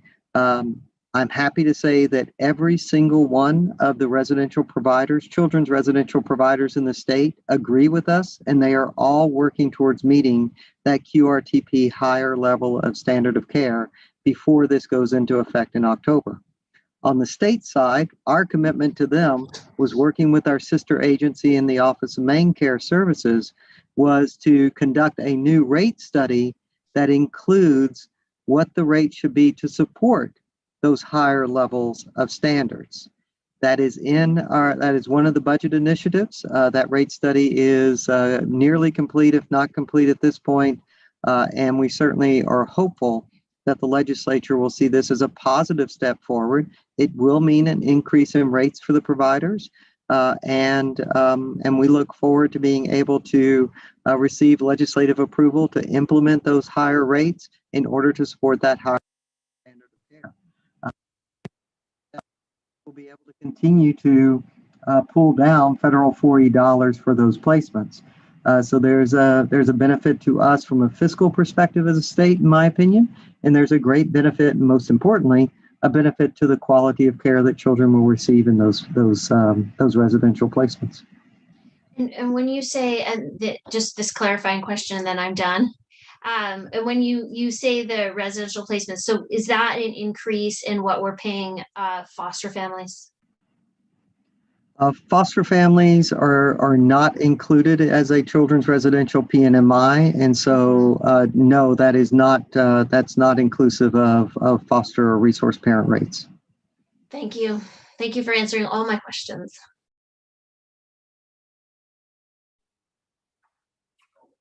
Thank you. And just a reminder to the committee members, we do operate a bit differently than the policy committees, and Senator Kime was helpful in this discussion early in the term, but we do permit members to conduct a line of questioning when a guest is before the committee, unless the chairs, direct otherwise because of time commitments. But appreciate that line of questioning, Senator Kime.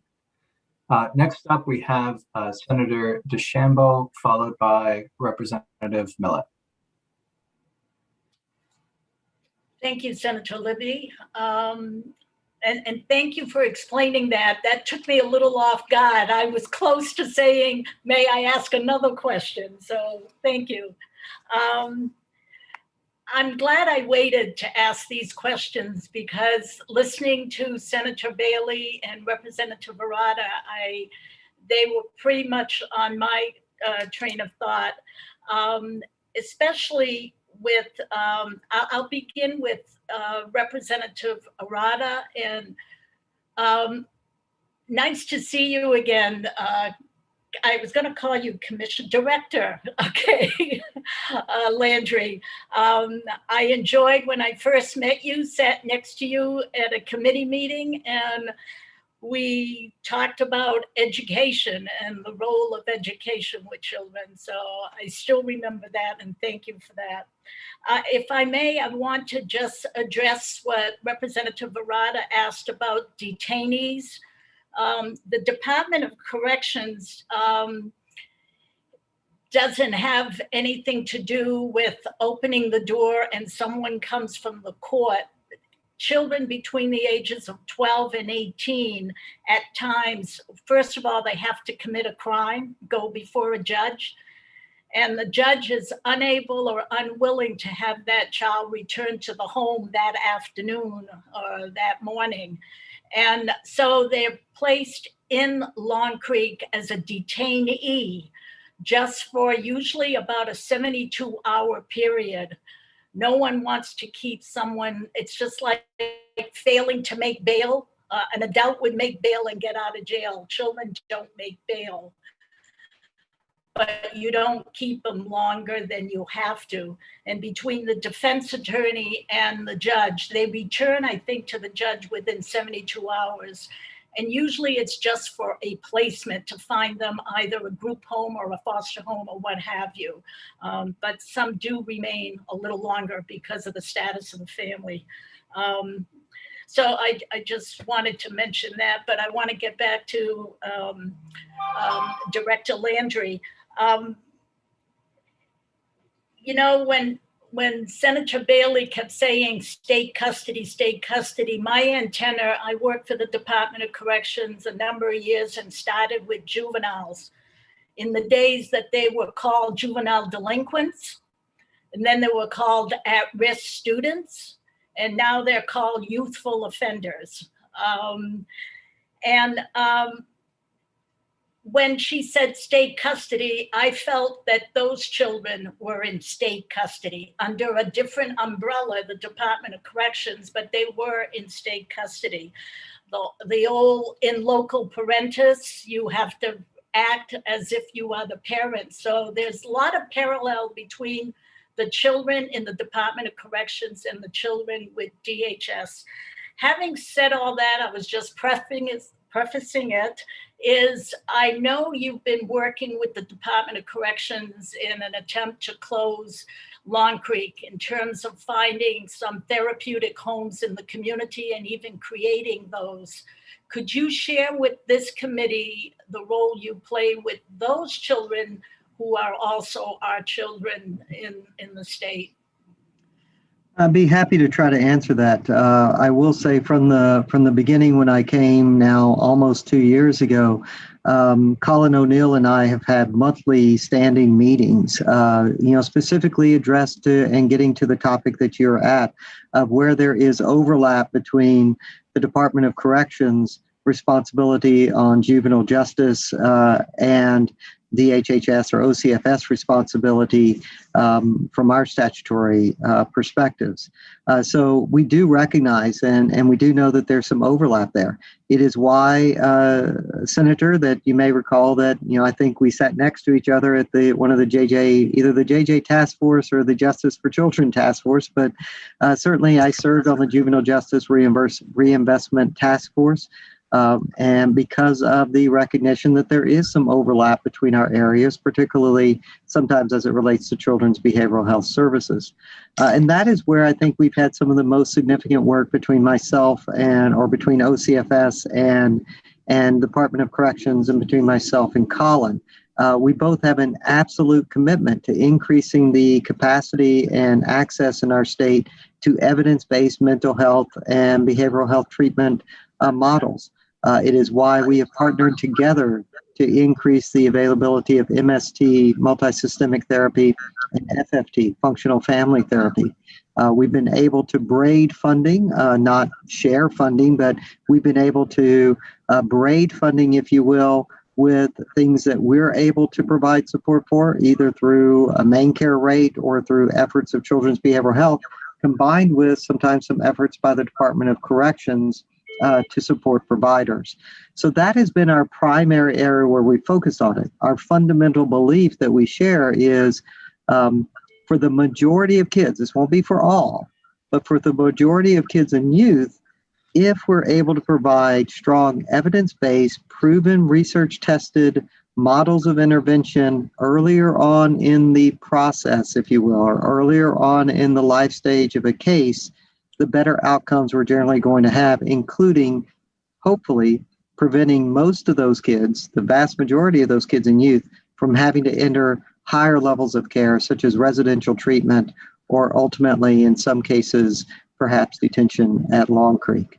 So that's our ultimate goal, and that's where we focused a lot of our work, is around those evidence-based, community-based treatment modalities and increasing those together wherever possible. Well, thank you for that. If we do that, we'll be national leaders. I worked there in the days where there were hundreds of young people well, I never used the word incarcerated, but I guess I could say incarcerated. Right now, Representative Barata, there are less than 20. There's a push forward to find the group homes, and that's where Director Landry is very valuable, to have it evidence-based and not just guards guiding the kids down the street and not an institution. So I appreciate your involvement. This is amazing for me because having worked in the system, trying to break into DHS to help you never worked. And now that silo is coming down for all of us. So I thank you and thank Colin O'Neill and Commissioner Liberty. So that's the only thing I've got to offer people. I mean, that's something I know about. So thank you very much. Well, Senator, if I may, thank you for those comments. You're right. It is not just a challenge here in the state of Maine. It's a challenge across the entire country. I will say, to Maine's credit, I think we're on the leading edge of trying to reduce the unnecessary detention or commitment of youth in a locked facility. And hopefully our work, we continue to believe that is wherever possible. That's not where we want our youth or children to be.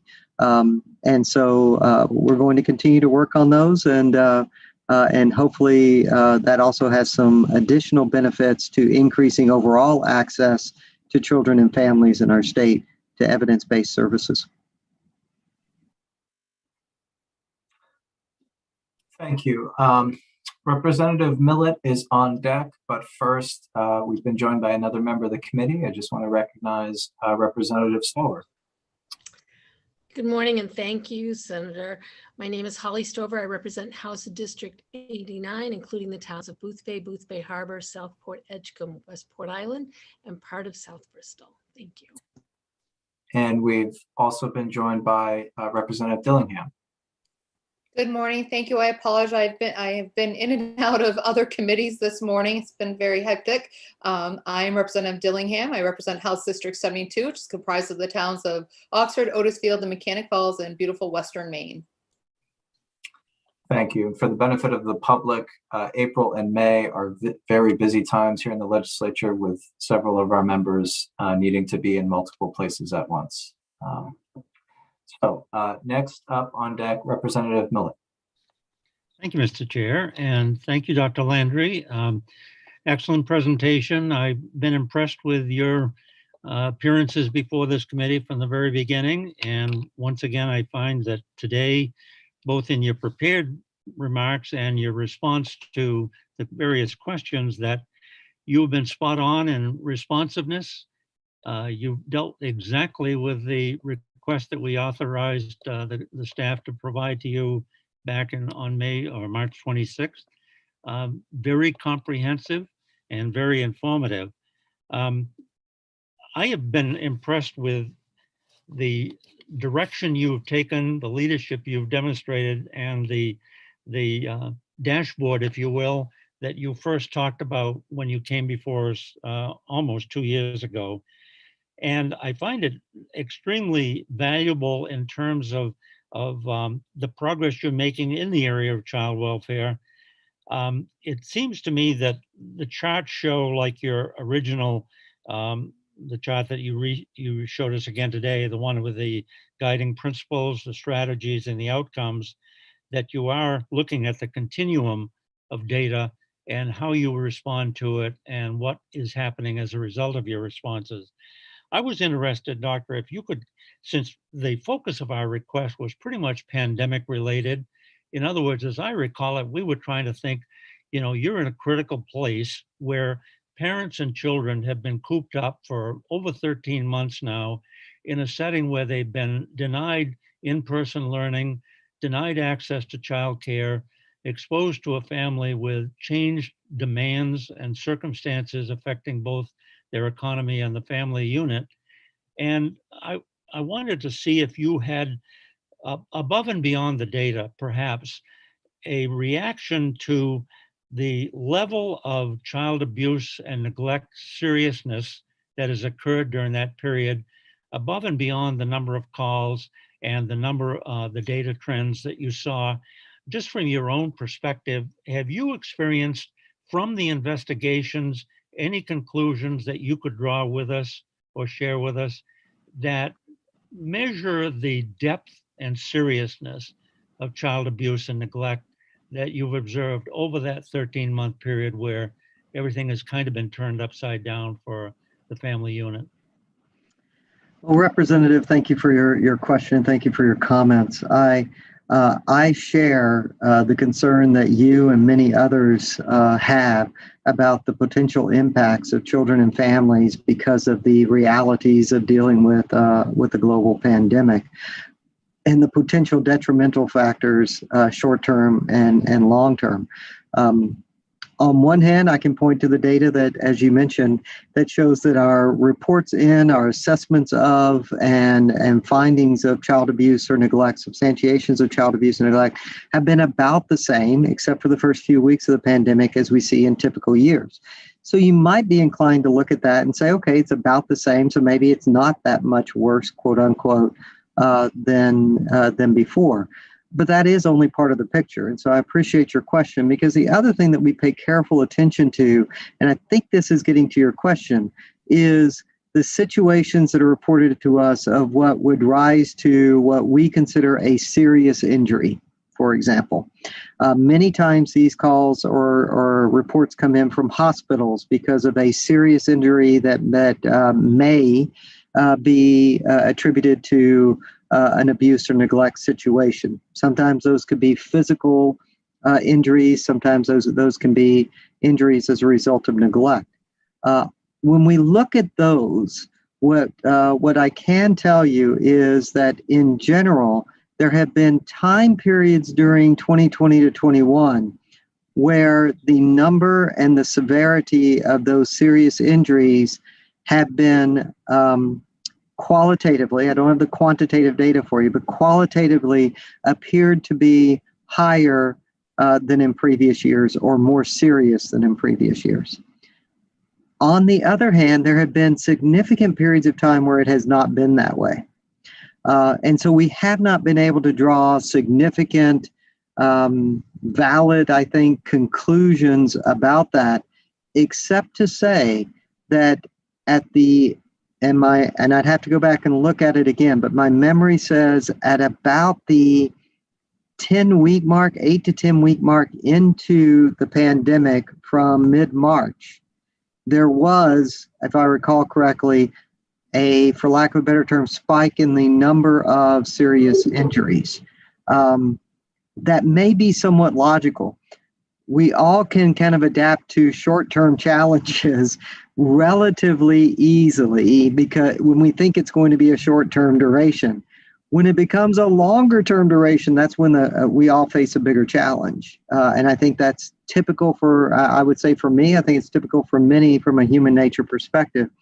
And so I think what we saw there was that bit of an increase, and we have continued to see occasional situations where there tend some of these spikes in serious injuries. It has not been consistently above prior years, so I want to be clear about that. It has not been something that we can point to as something consistent that we need to react to, but we continue to watch that very carefully.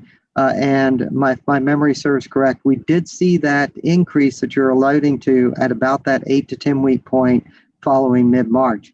Since then, we haven't seen anything on an ongoing basis, but it is something that we're concerned about and watching. I will say that you may recall the number of abuse, neglect, referral calls or report calls, that chart. We did see that increase that we typically see at the beginning of the school term, typical school term in the fall. And we attribute a lot, some of that, at least this year, to the fact that many school districts went into a hybrid mode of education where they were partially in person and partially virtual. And so we did see that increase. And so that actually was not necessarily, and I want to be careful how I say this, that was not necessarily seen by us as a bad thing, because it did indicate to us that perhaps more children were coming in contact with other associative caregivers in our communities, including school personnel.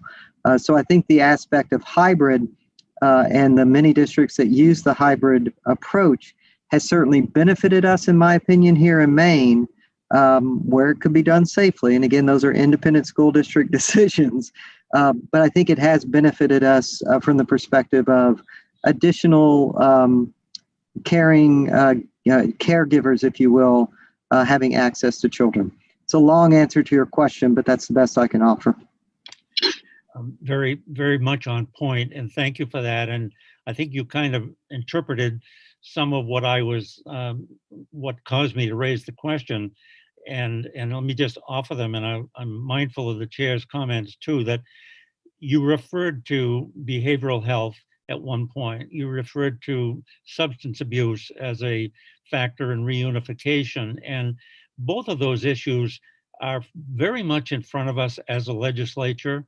There are so many issues on behavioral health and the impact that the pandemic has had on school-age children that lead me to think aloud that people like you who are seeing what's happening or has happened could be helpful in shaping any legislative strategies well outside of OPEGA and GOC. I'm just saying that maybe there might be an opportunity for a conversation in a different forum, tapping into your knowledge and observations in that front. The same with substance abuse, because it is clearly an issue that we're not making great strides on, even though we placed a good deal of attention to it. And so again, I would like to ask if it were possible to have a copy of your Family First State Plan, if it's not preliminary and prior to approval. I think it would help a lot of us. I know Senator Keim raised a lot of questions about the future use of that and how it might budgetarily be a benefit down the road with 4E expenditures and matching funds, et cetera. So I compliment you on having done that and being the first in New England to do so. So that would be helpful to me. And I'm gonna stop there because you've been very helpful to us and continue to be. So I think I will leave that at that moment. Maybe just a comment. Senator DeChambeau and I are pretty old school people. No offense, Senator, in terms of the old, but we both spent a good deal of time in the executive branch and realized that maybe there is a stereotype about people in positions like yours. I used to be offended when people in the legislative branch would use the word bureaucrat in describing my role. So I just thought I'd like to say you are the epitome of a leader, not a bureaucrat. Well, thank you, Representative. I certainly appreciate that, and thank you for your kind comments. And whether someone wants to call me a bureaucrat or a leader, I accepted this role because I truly believe that there was an opportunity for us to improve the lives of children and families in Maine. And despite the challenges of the pandemic, I continue to believe we have that opportunity, and hopefully we can capitalize on some of the chances that we have right now that may not have been designed by any of us back in 19 or early 20, but that's something we can try to take advantage of. To your point, the Family First plan that we submitted to the federal government is available publicly on our website. We'll send you the link to that. Just keep in mind, it has not been approved by the federal government. So in fact, we've had already 2 or 3 discussions with federal representatives on questions that they have or edits that they would like to see us make. But it is publicly available, and it's a very long document. I want to say it's about 50 pages. So we also created a 1-page executive summary. So if you don't want to read 50 pages worth, you can look at that 1 page and then go deeper into any of the areas that you're mostly interested in.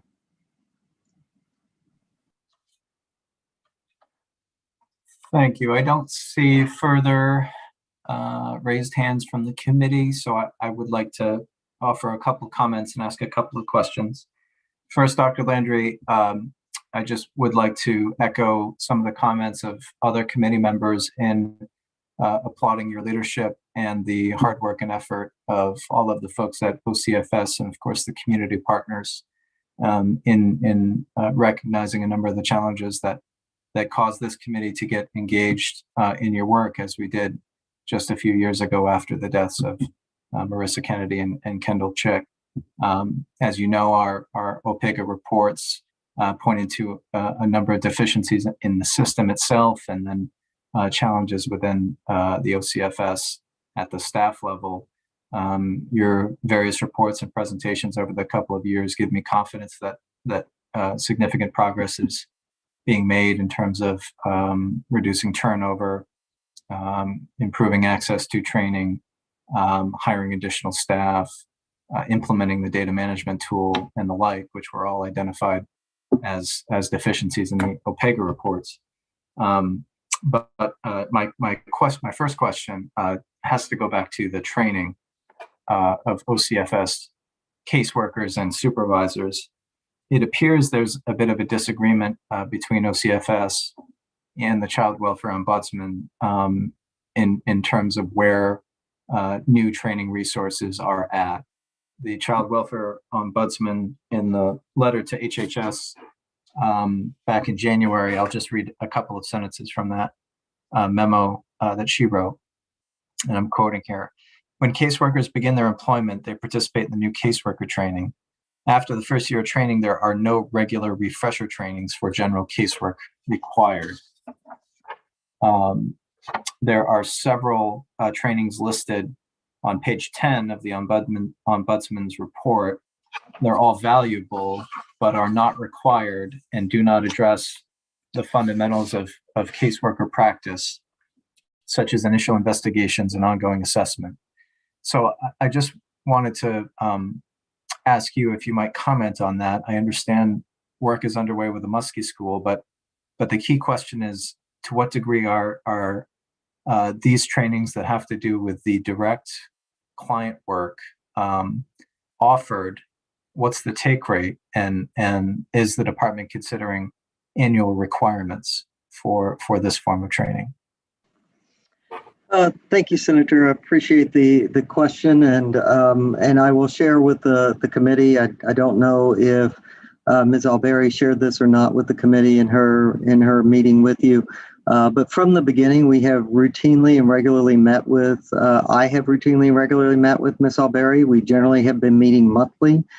Some months that has to be postponed or canceled, but for the most part, we have a monthly standing meeting that involves myself, her, the chief of the Child Welfare Division of the Attorney General's office, and then others participate on a topic by topic basis. So we do meet very regularly. In many areas we agree, and in some areas, as you have pointed out, we disagree. I do believe that the training that we have offered, and again, as I indicated, we are in a continuous review process with the Muskie School and leveraging their expertise, which is something that I was very pleased that we were able to re-engage Muskie in 2019 after, I believe, an 7 to 8 year halt to that cooperative agreement. That has proved invaluable to us. We've been able to rely on them to take a very close and careful look at what the latest evidence is for both our new foundations training as well as the ongoing training. That will continue to go forward. If part of that work means that, and is a recommendation that Muskie puts forward and we work with them on, is to make certain components of training on an ongoing basis required, then that's certainly something that we are open to considering. But we really want to do it from an evidence-based and research-based perspective. And that is where the Muskie School really enables us to leverage their expertise in order to do that. And I should point out, Muskie's not the only one. We participate with the New England Association of Child Welfare Commissioners and Directors. That's all 6 of the New England states. We participate collaboratively with them so that we can share best practices and learnings across the 6 states. That's been invaluable, including during the pandemic. We're also, happy to be members and pleased to be members of the Child Welfare League of America, which offers an additional perspective of evidence and research and best practice. So the combination of all of those, plus others such as Casey Family Programs and the Annie E. Casey Foundation, enable us to leverage that expertise so that whatever changes we do make are being made with the best set of research and evidence behind us. Again, we're open and we'll continue to be open to potential changes, but we're really letting our work with Muskie lead the way with the additional input of those national experts. Thank you, Dr. Landry. My second question has to do with the alternative response program. You noted in your presentation that the contracted providers for ARP are working with the lower risk cases, if I'm using the right terminology. I'm not sure if I am, but as you can imagine, some of those providers, when notified that their contracts wouldn't be renewed, contacted legislators expressing concern not only for losing that work, but also arguing that the department's plan to replace many dozen individual contracted providers on the ground with 15 caseworkers at OCFS, that arithmetic was challenging to wrap their heads around. And it feels like we're going in the opposite direction in terms of caseload. So are you able to speak to that concern? I know you've had discussions with the HHS committee, and there may be some amendments to what the department's proposing. But can you speak to that simple concern, not being an expert in this field, but just seeing the potential number of caseworkers dropping under this proposal? I'm happy to do that. And yes, there have been, and we've had a number of meetings with the ARP providers or the contractors at this point. But the ARP contract includes 2 components. And so I want to be very clear about it. The first component of ARP under that contract, germane to this discussion, is the investigation piece of the work that ARP does. A certain number, depending upon ARP availability, staffing, etc., a certain number of low or medium risk cases that are deemed appropriate for investigation can currently and continue to be assigned to ARP for investigation. So that's the investigation work of ARP.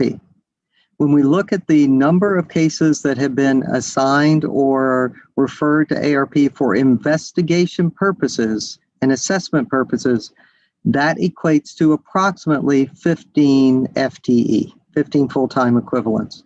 Those are the 15 new positions that we propose to be added to OCFS caseworker totals through our budget initiative. The second component, so that's assessment. The second component of the ARP contract is follow-up case management, referrals, and in some cases, direct services to those families. Those are the pieces that we intend and believe belong best in an approach related to and assigned through the Family First process. So those cases we anticipate, the vast majority of them will become what we could generically call Family First prevention cases.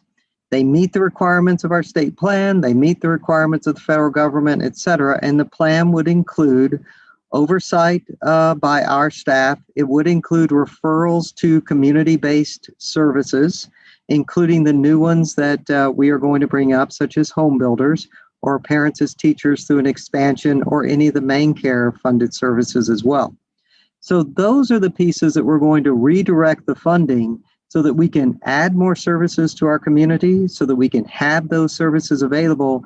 And then the follow-up will be the responsibility of OCFS staff to ensure that the family is participating in the services, that they're completing the services, or if they are not, then a reassessment to determine whether or not the children may have to come into the care and custody of the state. So it's really two different parts of ARP. The 15 is the piece that we're saying is the number of FTE related to the assessment piece.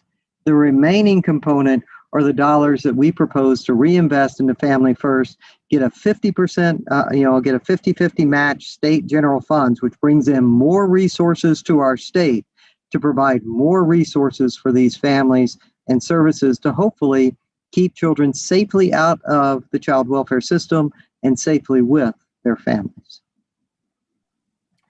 Thank you, Dr. Landry. And just one follow-up. OCFS would then intend to hire an additional 15 caseworkers, I think you said, beginning of next year. Can you tell me how many caseworker vacancies you have at this time? Yes, of the roughly, I believe, 475 caseworkers statewide, as of, I believe, this week, we have approximately 15 vacancies statewide.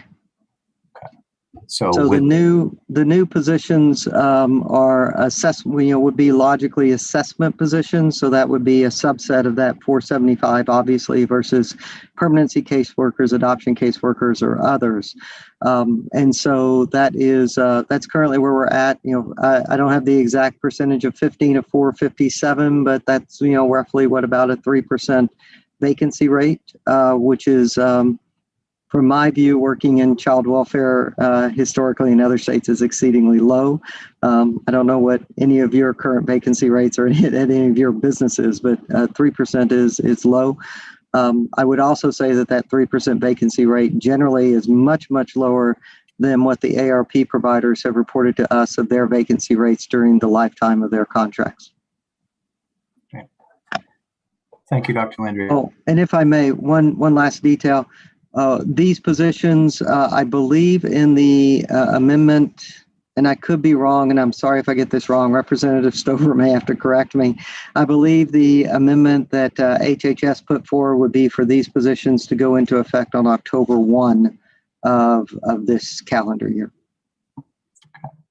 Thank you. Are there further questions or comments for Dr. Landry? Just want to recognize Dr. Landry and his staff have been very generous with their time this morning, and appreciate their sharing a lot of information with us. Seeing no further comments or questions, Dr. Landry, thank you again for joining us this morning.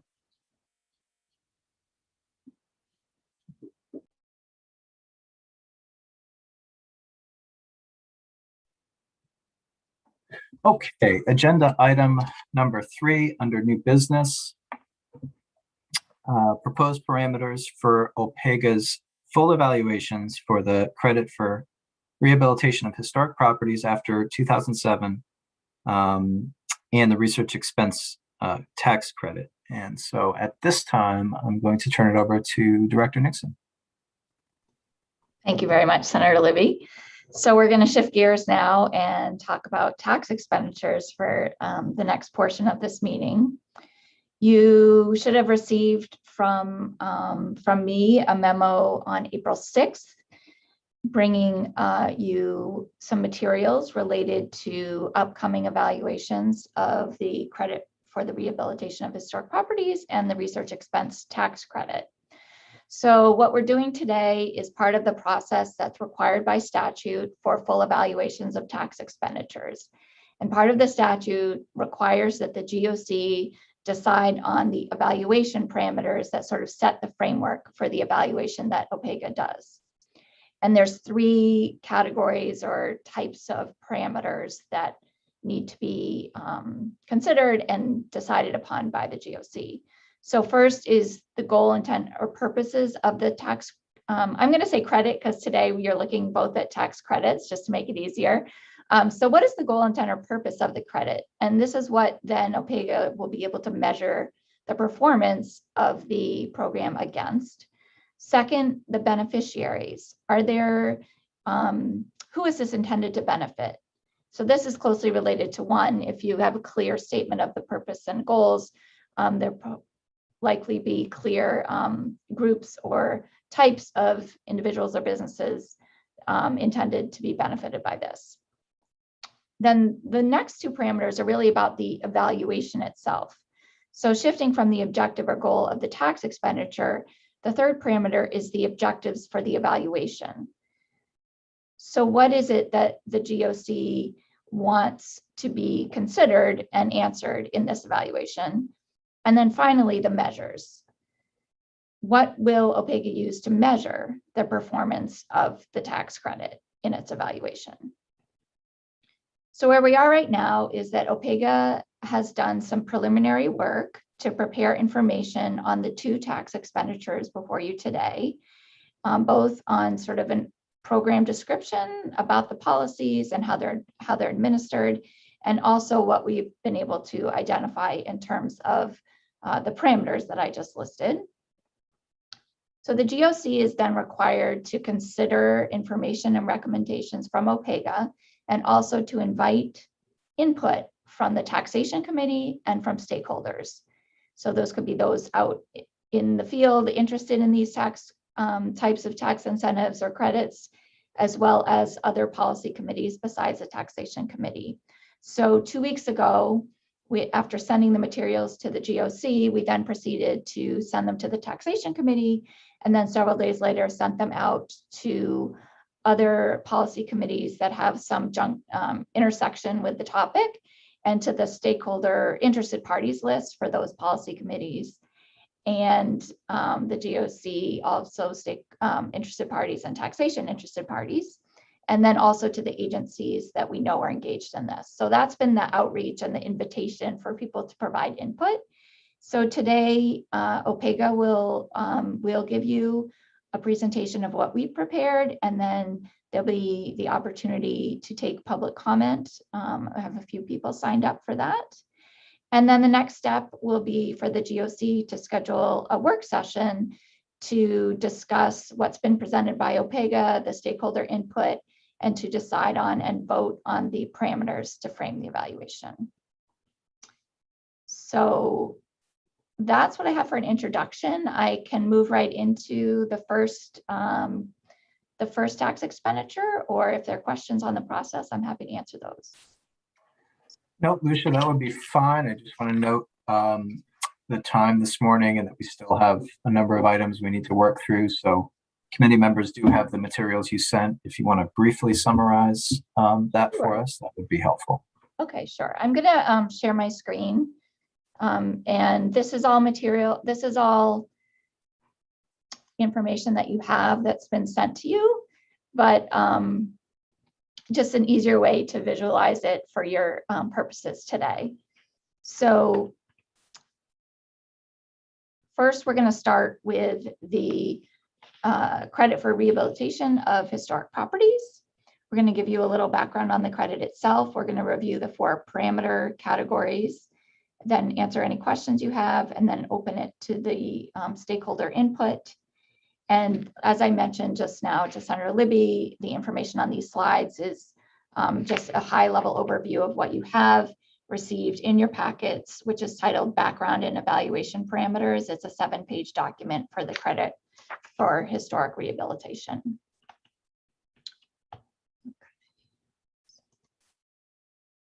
So just as a background and to get us started, what does OPEGA do to prepare for this point in the process? And our goals for this preliminary research or work is to provide a concise program description of the tax expenditure and also develop proposed evaluation parameters for you to consider. And the sources include, but are not limited to, We look at the governing statutes, proposed legislation. We look at state agency rules and policies, descriptions that agencies have on their websites or published reports.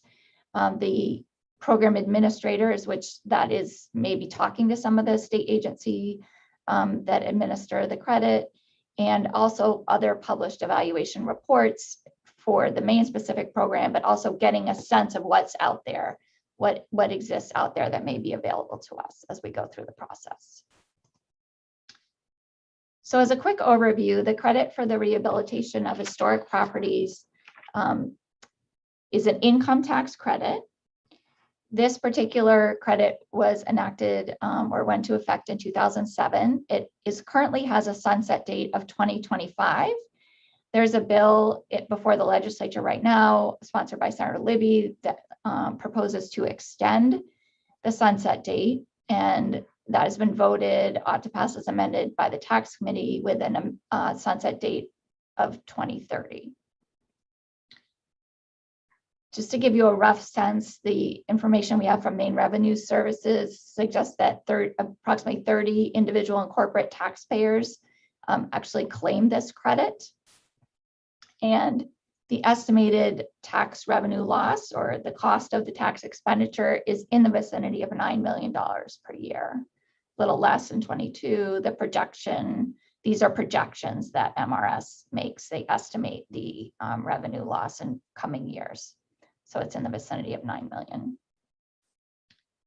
How does this credit work? It's a credit for 25% of certified, qualified rehabilitation expenditures on certified historic structures in Maine. So there's a certain level of certification that comes into this process, and I'll mention that in a minute. I would note there's two classifications of the credit, substantial projects and small projects, but they are both a 25% credit. There is an adder available for affordable housing projects that currently increases the credit up to 34% as opposed to 25%, and there is a maximum in statute of 35%. That has increased over time. It's at 34% right now. In terms of claiming the credit, it's claimed over 4 years so the total amount of the credit for the project, 25% of that is claimed in the first year, and then 25% in each of the next 3 years. There's a maximum on the credit of $5 million per project. However, if the project has multi-buildings, then each of those can be structured so that there's a $5 million per building limit. This is also a refundable tax credit.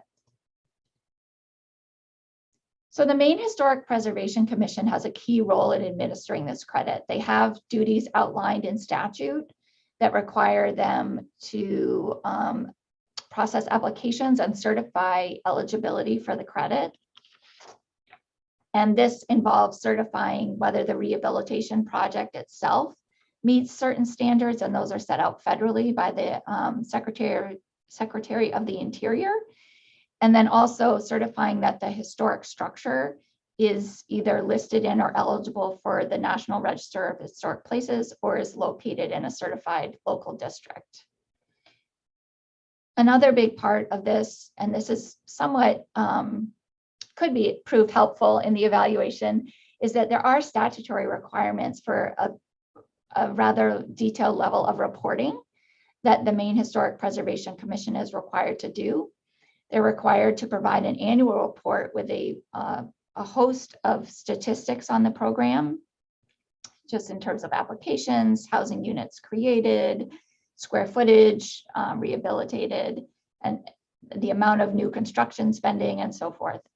There's also a requirement in statute that biennially, the Historic Preservation Commission is required to report to the Taxation Committee, provide a report that analyzes the credit as an incentive for rehabilitation and economic development, and analyzes the revenues generated versus the tax revenue loss. So there's quite a lot of data and analysis that is taking place on this program.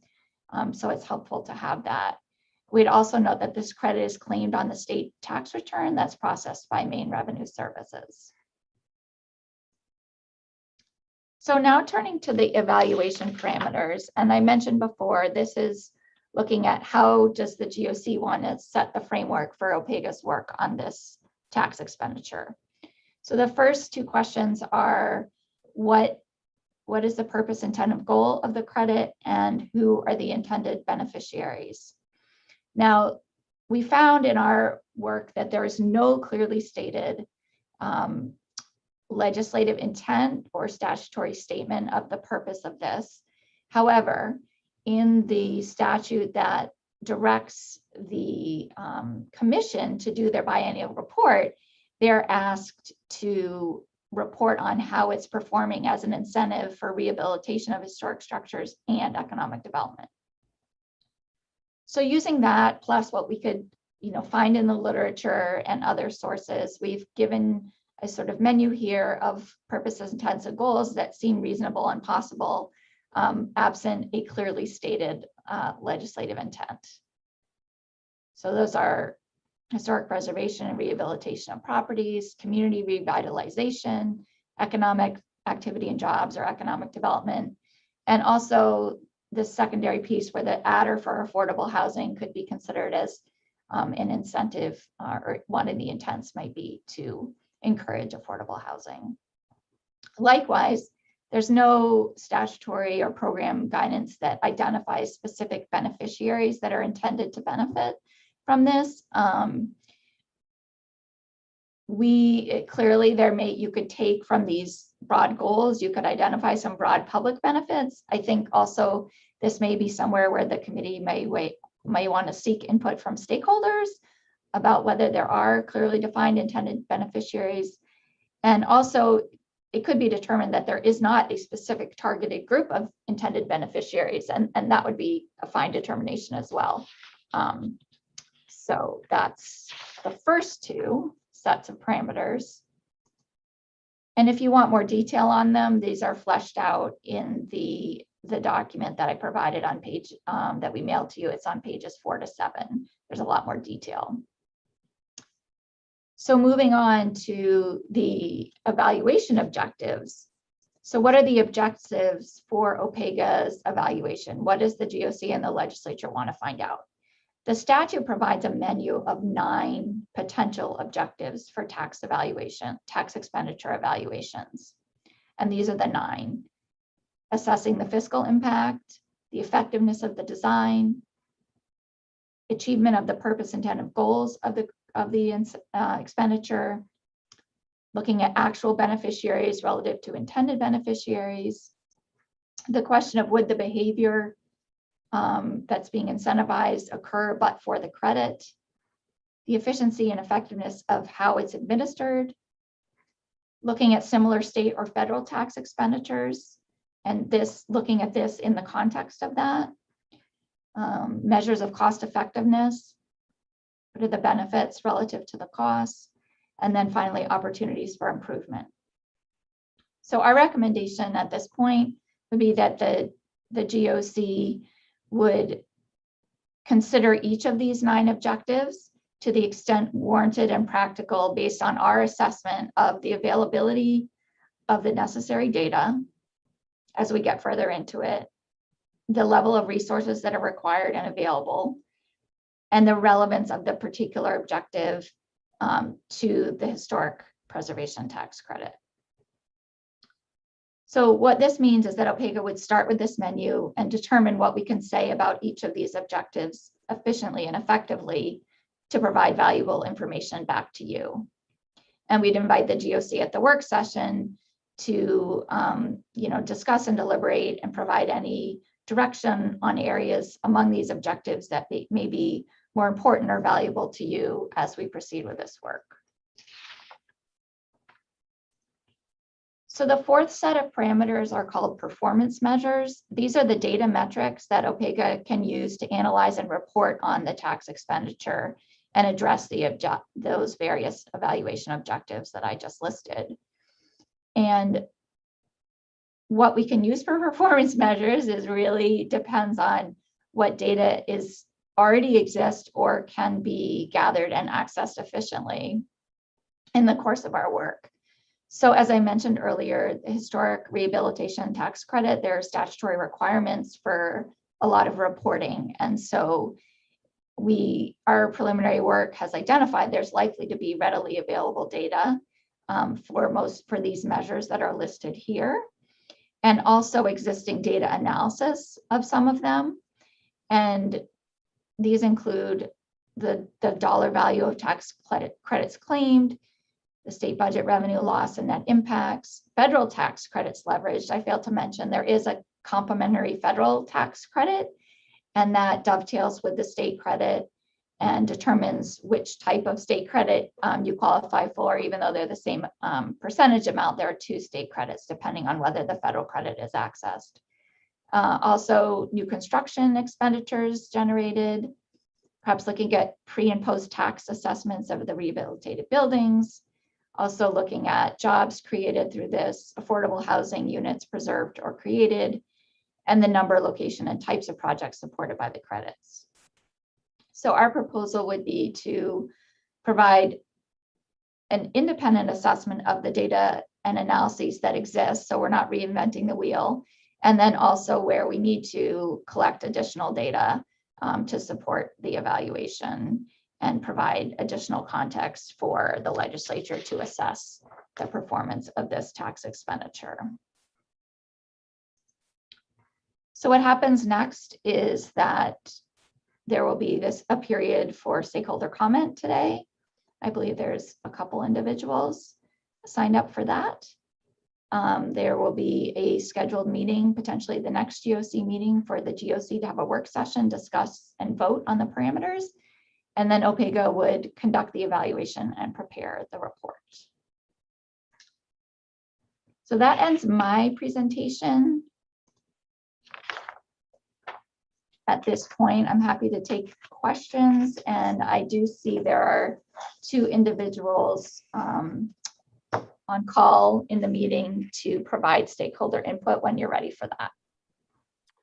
Thank you, Director Nixon. And just to reiterate, we do have a scheduled public comment for this morning. Well, we will hear from stakeholders, and then this committee will have the opportunity to have substantive discussion on our next steps at a work session scheduled in a couple of at the next meeting. So with that, I see Representative Dillingham has a question. Thank you. And Director, just for our next meeting, would it be possible, I'm looking through and I don't see it in here, but just if it's possible to find out the number that take advantage of this tax credit for the affordable housing? If you could find that out for our next meeting, I'd appreciate that. Okay. Thank you. Further questions or comments? Seeing none, we will move into the public comment period for the historic rehabilitation tax credit. Anyone wishing to testify today had the ability to register for this Zoom webinar. If you have written testimony, we would welcome that for our records, and you can send any written testimony to Etta Connors, who is our clerk for the committee and staff at OPEGA. If you have not registered for today's webinar but would like to testify, please, let's see here. Please go to OPEGA's website now. And on the OPEGA website under GOC meetings, you can find the link to be able to indicate that you'd wish to testify and register. We'll be promoting webinar attendees to panelists one by one, so you can give your testimony. Please be aware that after you have given your testimony, it will appear as if you've been kicked out of the meeting, but just know that's a function of Zoom, and it's really just moving you from a panelist to an attendee. So with all that being said, we will now begin the public comment period. And I see that we've got 2 folks who have joined us. First up on my screen is Greg Paxton. Good morning, Mr. Paxton. Good morning, Senator Libby. Can I yield for the moment to Elizabeth Frazier and then maybe follow her? That's okay? That would be fine. Great, thank you. We'll say good morning to Ms. Frazier. Good morning. We had a 50-50 chance there. Good morning, Chairman Libby, Chairman McDonald, and members of the Government Oversight Committee. My name is Elizabeth Frazier. I'm an attorney at Pierce Atwood, and I live in Portland, but I work out of Portland and Augusta. I do track this committee a great deal. I think I'm one of those, I'm officially a gadfly of this committee. So I just want to thank the committee for all the work it does. I think it's a particularly challenging load of work that you have, but a particularly important charge as well. So I just wanted to say that. And I also wanted to start off by saying that I'm representing the Maine Real Estate and Development Association, but also speaking on behalf of a working group of the Maine Alliance for Smart Growth that formed the coalition that really did a lot of the work sort of to promote this credit in the last couple of years with legislation to extend the sunset date. And those comments on behalf of the group and Marita are reflected in my testimony, but I'll just quickly read you the names of the other members of the working group. It includes, so Marita, of course, but also Greater Portland Landmarks, Grow Smart Maine, the Maine Alliance for Smart Growth, Maine Preservation, CEI, and the Genesis Fund. We all work very closely together on this important credit program. So I wanted to say, as an initial matter, thank you to OPEGA for putting this together. We think, as a general matter, this makes a lot of sense. I think they've touched on most of the key issues that we would agree should go into a tax expenditure review. We would agree that the statutes don't make clear an intended sort of statement of purpose in the way that you may see with some of the newer tax credit programs that have those baked in to the statute. So appreciate their efforts in doing the historical research to sort of suss out legislative intent. I think it might be helpful to just very quickly go through, there are sort of the 4 criteria that Lucia touched on. It's purpose, intent, or goals, the intended beneficiaries, the evaluation objectives, and the performance measures. I'm just going to go through those 4, and we have just a couple of suggestions for possibly additional information and one concern/question. So just quickly on the purpose and intent, I think this committee is already honing in on affordable housing as definitely being both an intent and a goal of the program. We'll just restate that we think it is. We think the sort of what we call the multiplier, but it's a higher percentage of credit that can be claimed if you do affordable housing construction. Evidence is a intent to accelerate affordable housing growth in the state. So we would just encourage you to think about adding that. And then also we looked, and the statute does say that intent can be derived from the original legislation, but also from subsequent legislation. And as Lucia mentioned, the Taxation Committee is in the process of reporting out a bill to extend the sunset date for this program. And part of the rationale was that we believe this program is instrumental in reducing greenhouse gas emissions by reducing the need for virgin construction, by maintaining the energy that's already been captured in these buildings. We joke about, think about the amount of energy that goes into laying bricks in a brick building and how much comes back out if you have to tear it down and build a new. So we do think there's a definite tie-in with the state's climate energy goals, and would encourage possibly a look at that just briefly as part of your intended goals. On the intended beneficiaries, I'm going to take this together with the evaluation objectives because this was really our concern/question.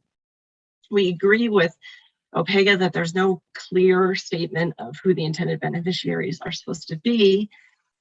We were a little concerned that the sort of 30 individuals that have claimed the credit are mentioned as sort of direct recipients. We don't disagree with that. That is accurate. We just want to make sure that the look at beneficiaries is much broader if the committee wants to go forward with evaluation objective d, which would ask OPEGA to look at the extent to which those actually benefiting from the program are the identified beneficiaries. So I think if this committee wants to go forward with that evaluation parameter, which you can or cannot, I think it's up to you. I think it does require, though, that you identify the beneficiaries to the best of your ability. Otherwise, I think it would be difficult to measure that evaluation criteria because you wouldn't know who the intended beneficiaries are. We would just say for your, for what it's worth, our thoughts, we think the intended beneficiaries are Maine citizens, municipalities, the taxpayers, historic building owners, and property developers. And in the written testimony, we've sort of given a reason for each of those. And then lastly, we just wanted to say that there are a couple more performance measures for evaluation objectives that we think might be appropriate. One of which is the amount of outside public and private capital that has been invested or attracted into the state of Maine as a result of the program. And the second is the amount of indirect spending and revenue arising from the rehabilitation of the properties.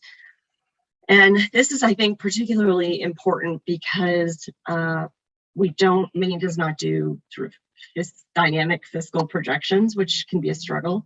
And I'm not promoting the credit here. I do just want to give a quick statement about the credit that I think underlines the importance of looking at the attraction of investment, because it compares to the cost, which the director noted was around $9 million. So just very quickly, I want to note that the program so far, the renovations that have taken place, have added over $166 million to local property tax rolls, $17 million in new property tax payments, and around $19 million in new income and sales tax revenues that would have gone to the state. And that as a combination of those sort of municipal and state revenue raisers from basically getting these useless properties, back on the rolls and working, getting people employed and making more money, has actually resulted in the credit making more money for the state as a whole than it costs, beginning a couple of years ago. So this is sort of the ideal program. It's exactly what we all say we want when we talk about economic incentives. And hopefully those few comments that we had will help illuminate how important the program has been and its efficacy around the state. And with that, I'd be happy to answer any questions. If you have technical questions, I would direct you to ask Mr. Paxton about the way the credit works. That I still don't quite wrap my brain around that one, but otherwise happy to answer any questions from the committee. Thank you for your time this morning. Thank you, Ms. Fraser. Are there questions or comments from the committee? Seeing none, thank you for your testimony this morning. All right, thank you very much. Have a good morning. Next, we'll offer the mic to Mr. Paxton.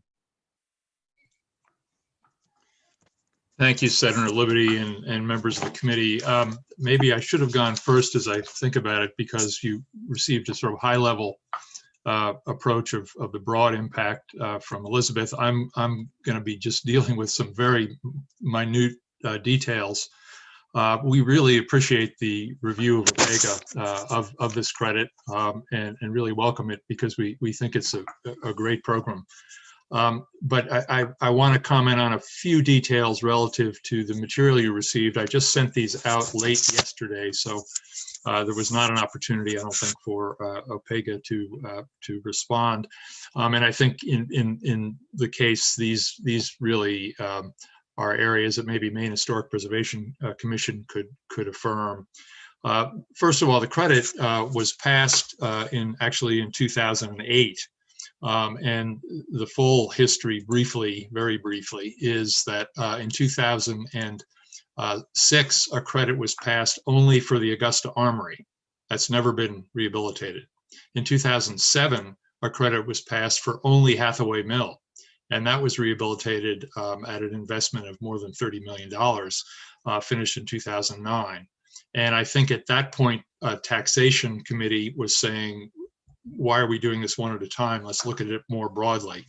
And so in 2008, actually, the credit in substantially its current form was passed for the first time. And Representative Millett was part of that passage. It's great to see him still in the General Assembly. I think in the legislature, I think it gives the people of Maine great solace, frankly. Even if he's a former bureaucrat. The issue of the 30 taxpayers, as was addressed by Ms. Fraser, there have actually been 120 projects that have utilized this credit since it was passed in 2008 fully. And that represents more than $500 million, by the way. 525 million, and there's another 64 million underway. So we think that the 30 taxpayers is a very limited group of beneficiaries, and it really is much more broadly. I'll further note that there's a little problem, if you will, with the federal tax code, in that when a taxpayer receives a state tax credit, they are liable for federal taxes on that credit because the credit looks like income on their tax return. And as a result of that, most of these projects have a nonprofit partner that actually receives the state credit, and that partner passes the credit into the project, and it becomes equity to help the project be financed. So the number of beneficiaries is limited as a result of that, but actually there have been these 120 projects. Relative to revenue loss to the state, we would encourage a review of overall impact on this on the citizens of taxpayers of Maine, because property taxes have been raised a great deal as a result of this. In fact, the average project is more than 300%, valued at more than 300% of its initial value when completed. And then every year those taxes are collected on these projects. Many of them, by the way, have been vacant. There's a project, of course, in Senator Libby's district that was vacant for 20 years, Healy Asylum, and many others. Most of the projects are vacant or underutilized when they come to this program. Minor detail, but very important in terms of the overall. The limit on the credit is not $5 million per building, or for a complex of functionally related buildings, as it was when it was first passed. In 2013, that was changed to be $5 million per project per year.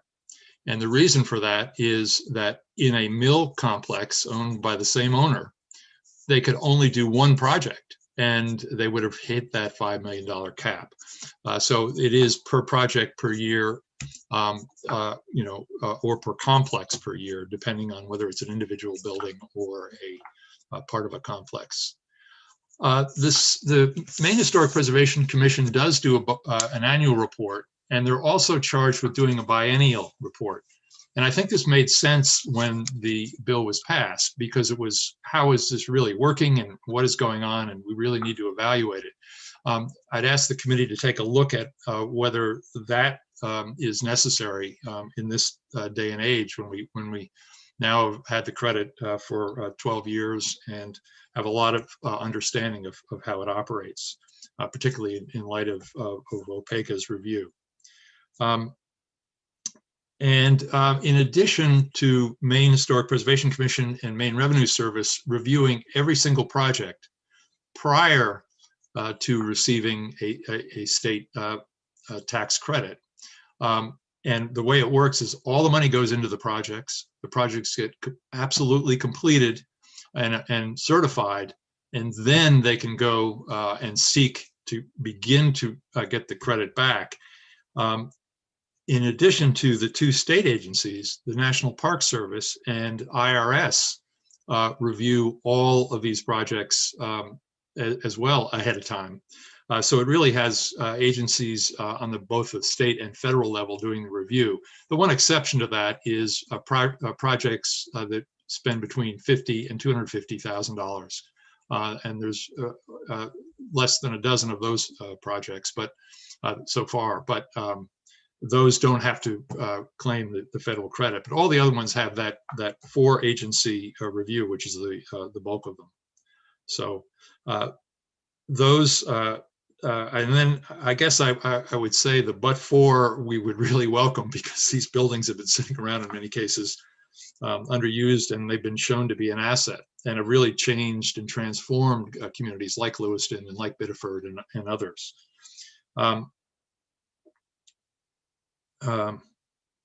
One other element, which Elizabeth touched on, is the attraction of funds to Maine that are generated because of the credit. And there's two sources of those. Because the federal credit is required for all but those small projects, Maine then is the beneficiary of receiving all those federal funds, which otherwise would not come to Maine. And then the second source is private investment. Many times private investors are involved with these projects, but the vast majority of them are owned by are owned by Maine residents. So we have that scenario of economic development. Economic development is when you bring more money in from the outside to bolster Maine-based businesses. So we think this is a very effective credit the way it's worked.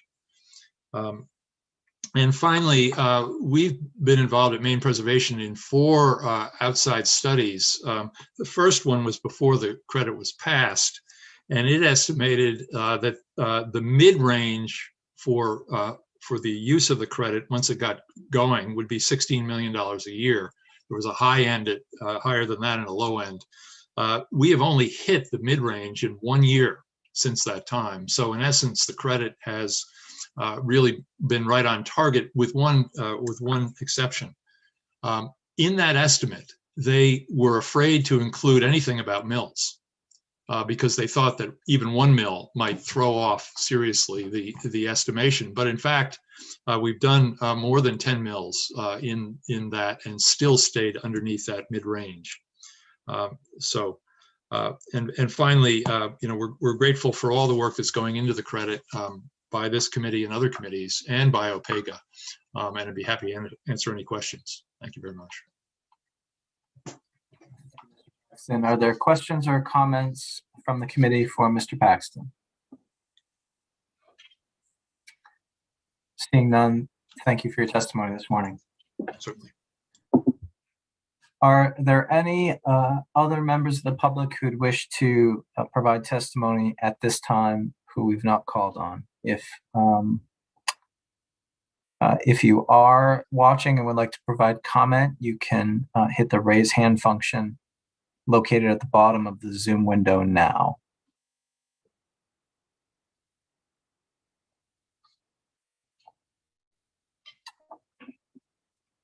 Seeing no one else, I will now close the public comment period on proposed evaluation parameters for the historic rehabilitation tax credit.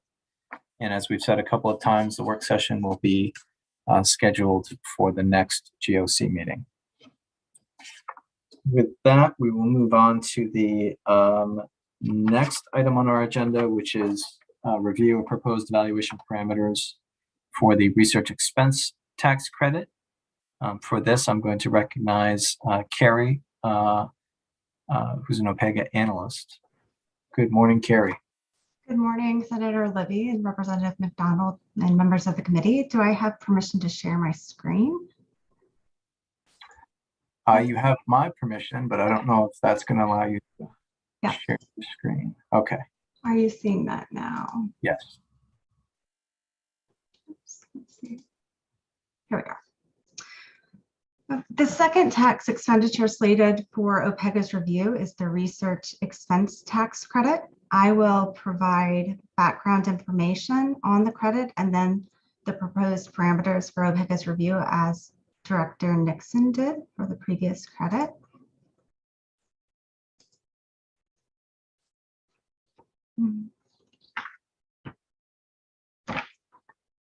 So the research expense tax credit is an income tax credit.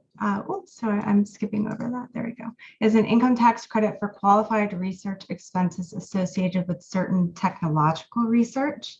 It was enacted in 1995 and is found in MRS 36 MRS section 5219K, which I believe has been provided for you. MRS Red Book estimates put the fiscal year 22 estimate of revenue loss for the tax credit at $1.65 million approximately. And they also report that it affects about 175 taxpayers.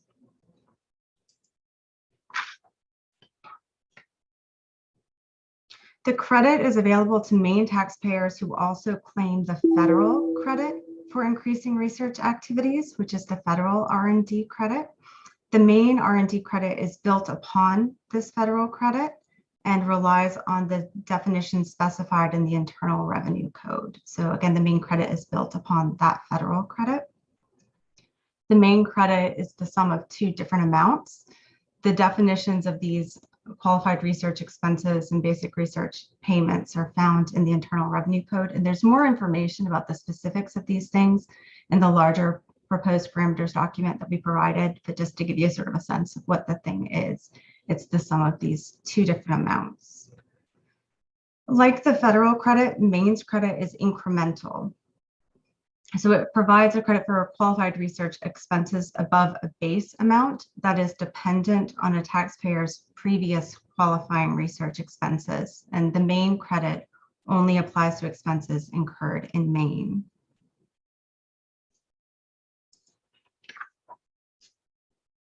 The maximum amount of the Maine R&D credit is limited to 100% of a corporation's first $25,000 of tax due, determined before the allowances of any other credits, plus 75% of a corporation's tax due as determined in excess of that $25,000.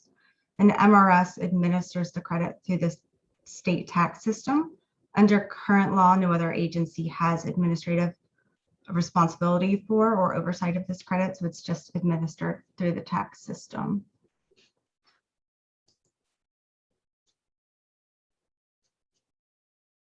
So as Director Nixon provided you for the other credit, at the start of a full tax evaluation, it's the GOC's task to set certain parameters for OPEGA to measure against for the purposes of evaluation, and these include the expenditures, goals, and beneficiaries.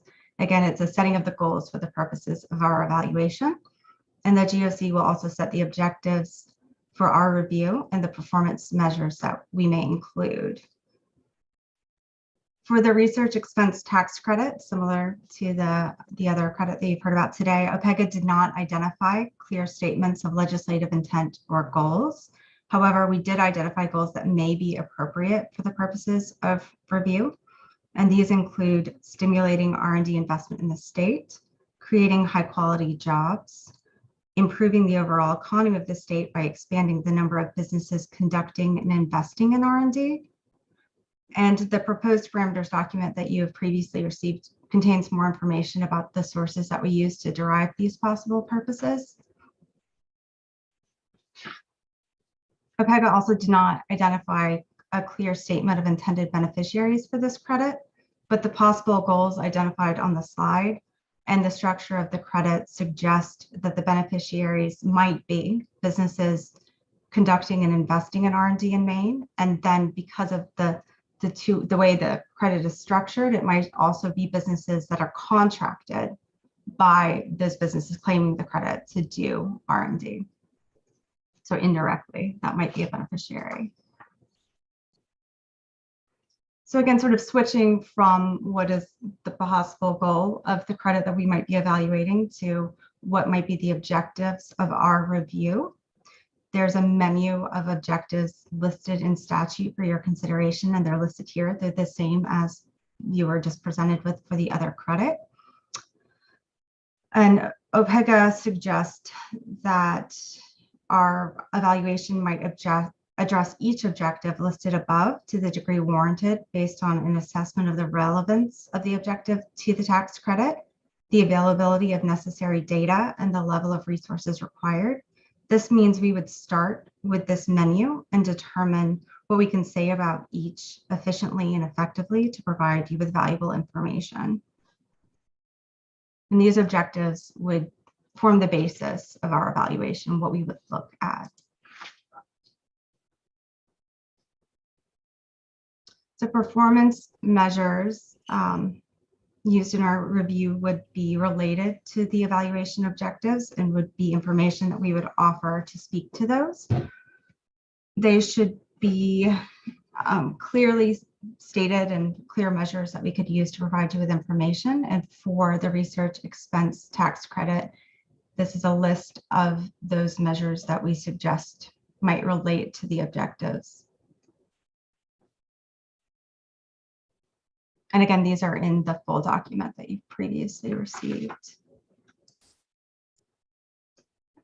And the same with the process for the other credit. What would be next would be to receive stakeholder comment. I don't actually think anybody has signed up for stakeholder comments. I could be wrong about that.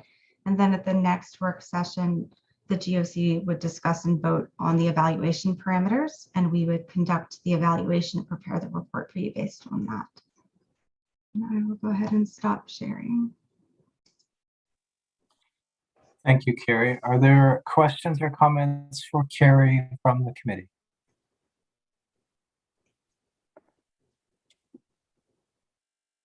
Seeing none, thank you for that overview. All right, at this time, we will open the public comment period on proposed evaluation parameters for the research expense tax credit. Given that I don't know that we have anyone signed up, I will ask if there are any members of the public watching, if they are interested in providing testimony at this time. Please indicate by using the raise hand function in the bottom part of the screen.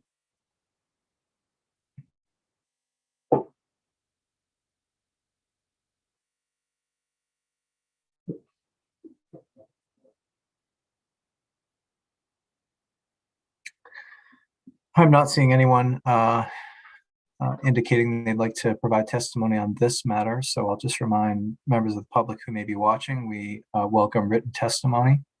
Written testimony may be sent to Ed O'Connors, who's our committee clerk, and staff on OPEGA. Last call for public comment. Seeing none, I will close the public comment period on the proposed evaluation parameters for the research expense tax credit.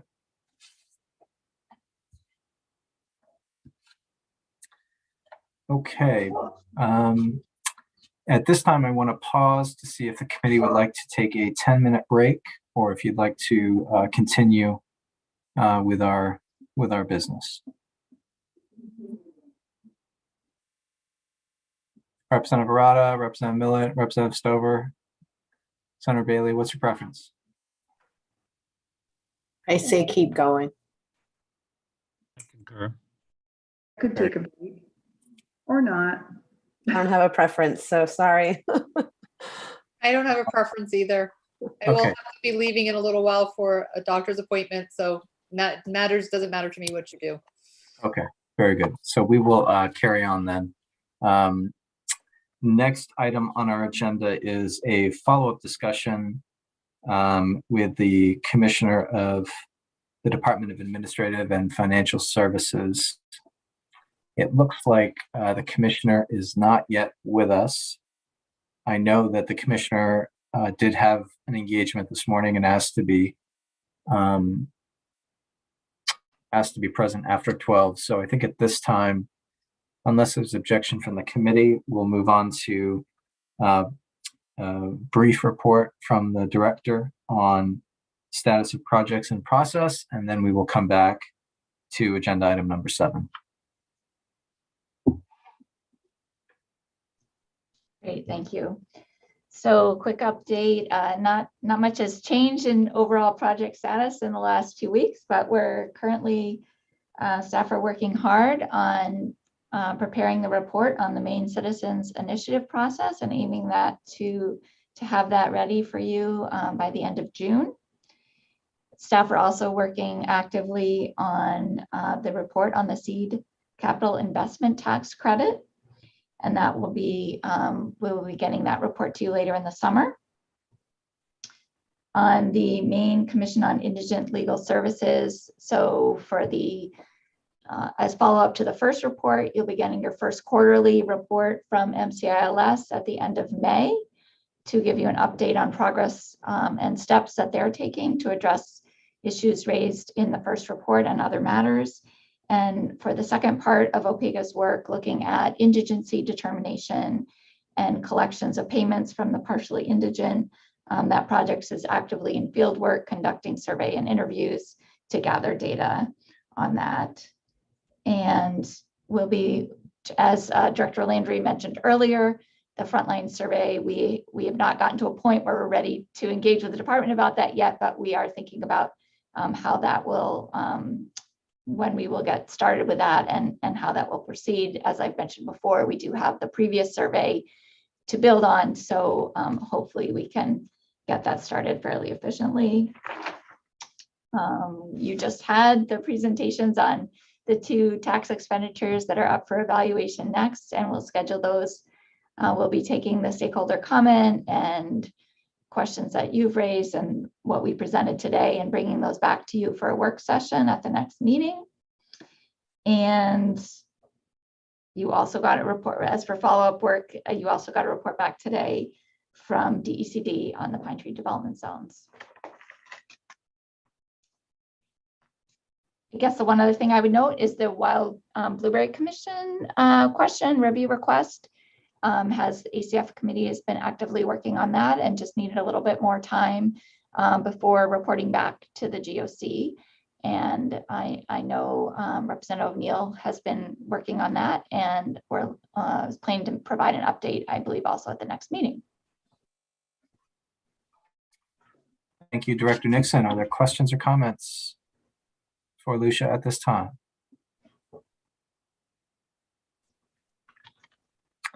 Seeing none, I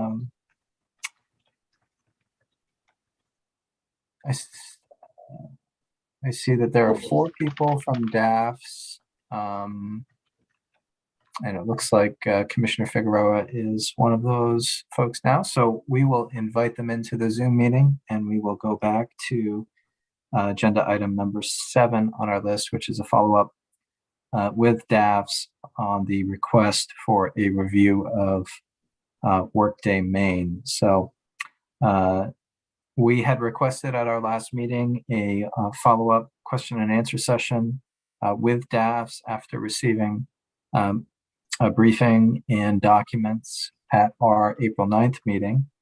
I just want to note for committee members that OPEGA has provided for us an overview and guide to the various DAFS documents, which personally was very helpful to me in navigating the material. I do want to recognize Commissioner Figueroa and thank her for giving us some more time this morning. I want to offer the opportunity for committee members to continue this conversation and ask Commissioner Figueroa or her team any follow-up questions or make comments at this time.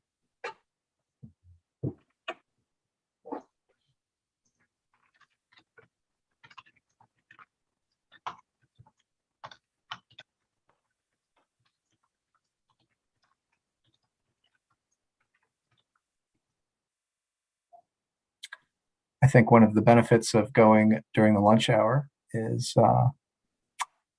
perhaps the questions might be fewer or easier. Maybe not. We will see. Representative Arata, please go ahead. Thank you, Mr. Chair. I was just wondering if there are any contractors currently working on the project. I heard that some were dismissed and some were retained. And do you have any details about that? Thank you.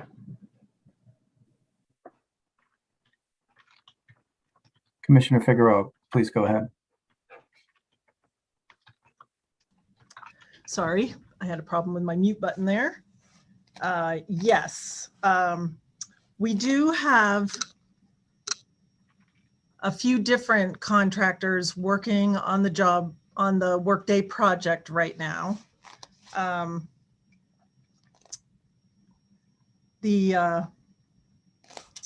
Sorry, I was just organizing my papers because I raced in a little bit.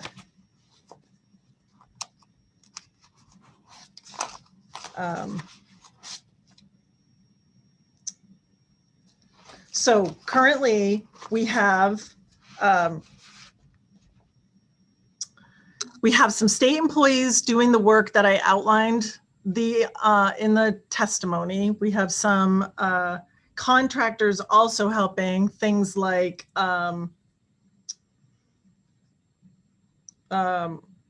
we have, okay, I'm sorry, I need to reset myself here. Get myself out of my last thing and get myself into this thing. So thank you for the opportunity. Thank you for letting me be here and answer these questions.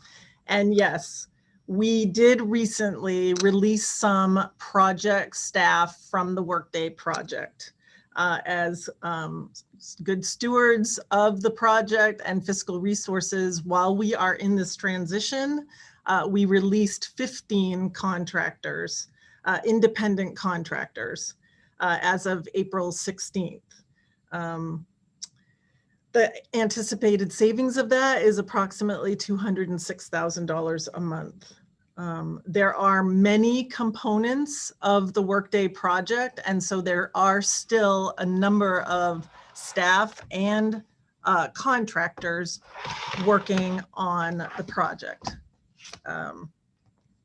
We have some independent contractors, as we've spoken about. For instance, the third-party assessor. We have 7 independent contractors who remain attached to the Workday main effort and continue to complete those items that we mentioned last time, including the business processing mapping that we talked about, which is reviewing those existing business requirements and identifying gaps. We have the legacy data effort, whereby we are trying to, whereby we are making strides towards transferring the data that is in those old legacy systems into what will be the new system. And we're also working on, we have these contractors helping us with the supervisory organization structure, which is really critical to the payroll component of Workday. So there is still work ongoing, but there wasn't, because the implementor delay, we didn't need some of them, and so we've scaled back. All right, I'm in it now. Thank you for that moment. Thank you. Further questions or comments for Commissioner Figueroa? Representative Dillingham. Thank you. I have a couple, so if that's okay with the chair, I'll just ask them all. Please So proceed. one, just referring to, thank you, Mr. Chair. I'm referring to the cost savings of the $206,000 a month with the letting go of the 15 independent contractors. So each one of these contractors was making over $13,000 a month. So that's one question.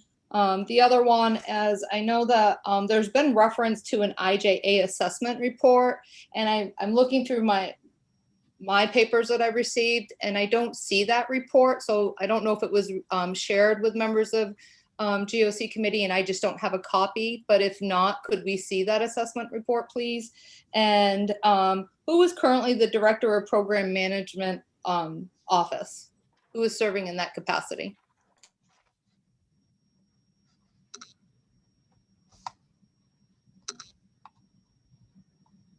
So the first question about the 206,000, I'm kind of trying to do, but I think it comes to basically, if I'm doing my math correctly, about $108 an hour. That probably is about standard for an independent contractor. But I'm going to ask, I know that I have some people listening, so I'm going to ask them to make sure that I did that math quickly. The second question about the IJA assessment, yes. I am trying to find the document number that, because it Commissioner is, Figueroa, I'm going to jump in here. If committee members check their email for Lucia sending us a note on Wednesday the 14th. There's the annotated table of contacts that OPEGA put together. in that document, there's a hyperlink to the IJA report. Okay, thank you for doing that. The final answer, the last question that you asked was who leads the project management office? The project management office is led by Doug Bergfeld. He is the director of that office. He reports to Fred Britton, who is the CIO. It is a position that he holds now and held in the previous administration. Thank you very much.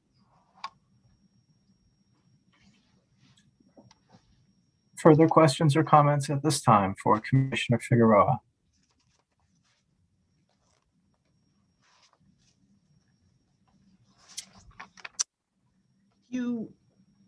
Seeing none, I think I just would like to offer for the committee my thoughts on the posture of this request and where we go from here. Obviously, DAFS has provided an enormous amount of information to this committee upon our request, and certainly that, I think, has helped the public better understand the timeline of this project, the challenges that the LePage administration and the Mills administration have had with two contractors. I will admit I have not had the time to personally review each document because there are several hundred pages of material there. I did find the GOC, I did find the OPEGA annotated table of contents to be a helpful reference in navigating some of this material that I was interested in, particularly the IJA report. So given the material that we have been able to acquire and provide to the public, given the presentation of events that Commissioner Figueroa had provided at the last meeting, and finally, given the fact that I believe the Attorney General is involved in a potential settlement with the contractor and an agreement on terms of separation, because that process is ongoing, I am concerned that an OPEGA investigation commencing at this time during that process may not be the most productive use of OPEGA resources or DAF's resources. So for my part, I'm feeling that at the very least, we have secured some information that's been helpful. We have a process ongoing that's very much outside of OPEGA's scope that I would like to see a conclusion to before taking any vote on committing OPEGA resources to investigating this matter. So that's my view at this time, and I'd welcome other committee members' thoughts or comments at this time as well. Representative McDonald, followed by Representative Arata. Thank you, Chair. I have similar thoughts. I would be concerned at this point, pending the outcome of the mediation, that we may be doing work that is duplicative. I think that the outcome will help guide us in the direction that maybe we want to go if we want to take this a step further. But previous to that, it does seem as though we would be investing resources that may not be going in the direction that is most helpful. So those are my thoughts. Thank you. Thank you, Representative. Representative Arata. Thank you, Mr. Chair. I'd like to not let this go completely. I agree with you in most respects, but it would be good to have ongoing progress reports. I'm not sure how frequently it would be appropriate, maybe monthly or quarterly, just so we can kind of keep a handle on this. And then if we decide a full investigation is warranted later, based on new information, then we'll have that option. Thank you. Thank you, Representative Arata. I think you've made a good point. I'm not sure what a frequency for a report back might look like. I mean, I'm open to asking DAFs to report back upon the conclusion of their negotiation. I'm not sure what timeframe that would be, whether that would be a month, a quarter, or longer. But those are sort of my thoughts on that good suggestion. Representative Dillingham. Thank you. I think I just would agree with what Representative Arata presented and also you just referenced. So I just wanted to add that agreement.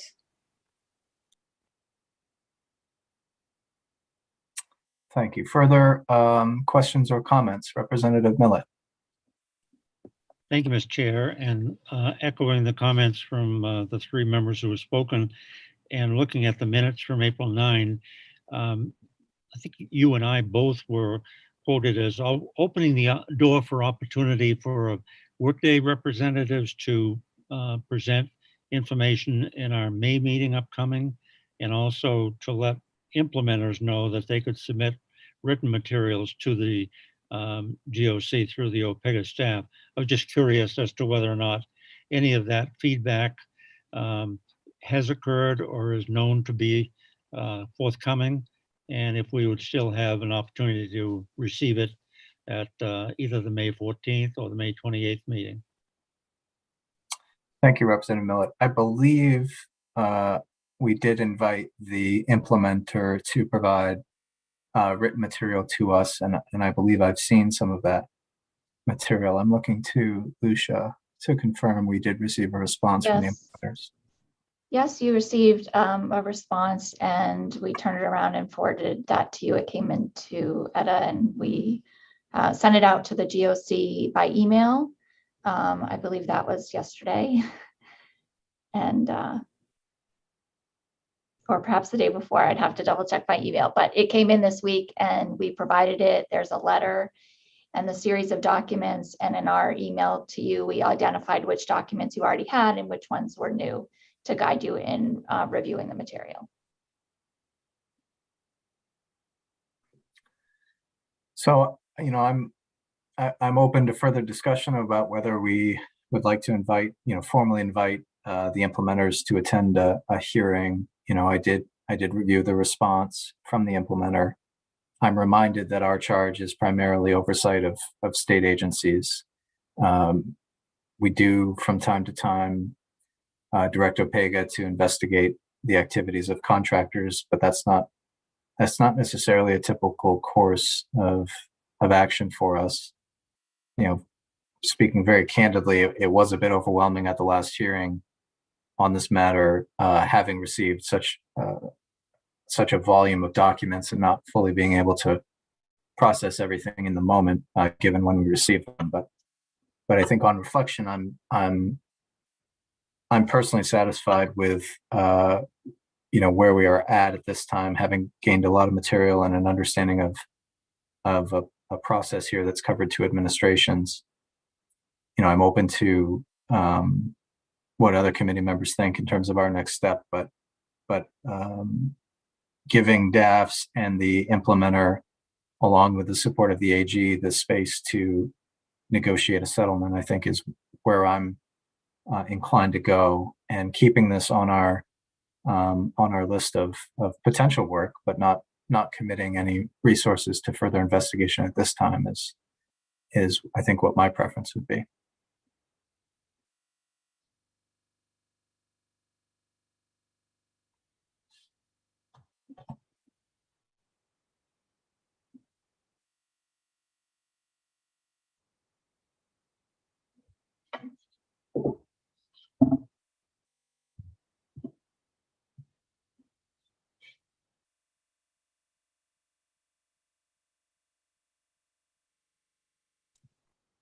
Senator, would your comment result in this being put on the table, so to speak, with no immediate commitment, but still keep it as an issue currently before the GOC? Yeah, it's the pleasure of the committee. I think that in the past, we've done two different things. We've assigned things to a work plan list as standby. I don't know that that's necessary at this point. The other procedure that we've used is simply tabling a matter, and it carries on the unfinished business portion of our agenda. I think that would be an appropriate avenue given where we're at. and I say that as well because we know we have other requests coming to us, and we know that we have the Blueberry Commission request that the ACF committee is going to report back to us on, which may head us in a direction of looking at their work. And as returning members know, at all times of year we receive requests, so it's just a matter of prioritizing resources, what bubbles up to the top as being most in need of our services. So a tabling motion and carrying it forward on the unfinished business part of our agenda, might be an appropriate action for us to take. Representative Dillingham. Thank you. I am comfortable making the motion to table this. And that way, if we need to revisit, we still have it on the table and we can bring it off. Want to make sure we get committee members the opportunity to comment before any motion with the T word is made.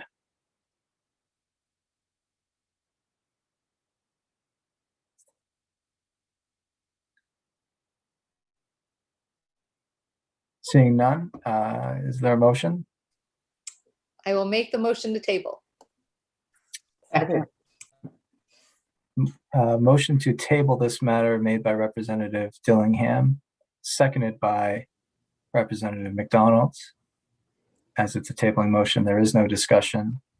Etta, could you call the roll? I will. Senator Libby? Yes. Yes. Senator Bailey? Yes. Yes.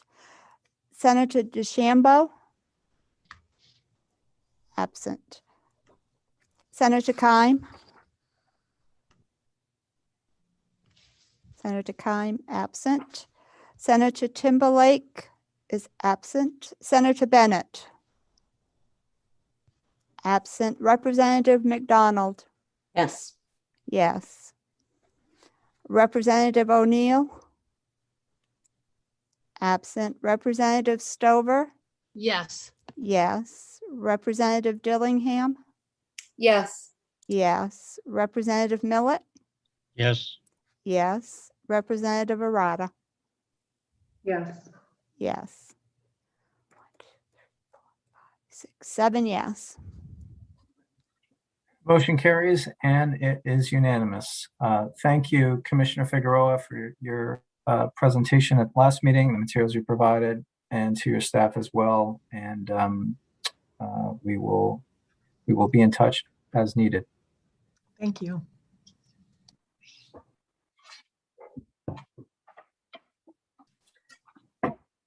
Okay, the final item on our agenda is planning for upcoming meetings. I do want to make sure all the committee members know that typically we meet on the second and fourth Fridays of the month. The second Friday in May is actually 3 weeks from now, so just know that it'll be 3 weeks until our next meeting, which will be Friday, May 14th at 9 a.m.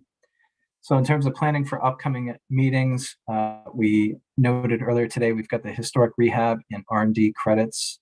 The work session will be scheduled at that May 14th meeting. That's the opportunity for us to review the testimony we've received, make modifications to the parameters, have that discussion, and then direct OPEGA to set about that work. So that will be on the next agenda. As well, we'll have a report back from the ACF committee on the Wild Blueberry Commission review request. They've received a number of materials and have had several discussions, and I believe that the ACF committee will be coming to us with a request for follow-up work. Then we will have our first quarterly report back from the Maine Commission on Indigent Legal Services. That was one of the requests we made earlier in the year as follow-up oversight to continue quarterly meetings and hear from commission staff and commissioners on their work. And then a potential item for discussion at the next meeting. I know that individual members of the committee and the taxation committee have been talking about tax expenditure review process and Representative Millet and I have been having some of those discussions. Representative Millet, I wanted to see if you wanted to have something on the agenda for the May 14th meeting, or push that back to the May 28th meeting. I'm comfortable with putting it at the end of the month. You and I, Lucia, have had a conversation. I understand from an email that maybe Director Nixon has had comments or conversations with Maine Revenue Services. So if we could maybe look at that at the end of May, that would be good. Okay. I think that would give us adequate time to sort of loop together all these disparate conversations and try to come up with a framework to shape our discussion. So we'll plan on that discussion for May 28th. I did misspeak earlier. The report back for MCILS is not going to be at the next meeting. It will be at the May 28th meeting. So that's kind of an overview of what we're looking at for the next couple of meetings. Are there any items that committee members would like to add to that list, or anything on the list that I've mentioned that you'd like to provide comment or ask a question on? Well, Mr. Chairman, would we be getting copies of the comments from Ms. Frazier and Mr. Paxton? Yeah. Yes, I believe they've been emailed to Etta, or they've been uploaded, and I believe we will see that. Lucia's confirming that. I was hoping that Mr. Paxton would put his verbal comments in writing so I could read them to my great-grandchildren. I think we can definitely make sure that those written comments get sent to you for sure. Okay, any further questions or comments on any GOC business? Seeing none, a motion to adjourn would be in order. So moved. Motion to adjourn made by Representative Millet, seconded by Representative Stover. All those in favor, please signify by raising your hands. It's unanimous. Thank you, everyone. Have a great weekend.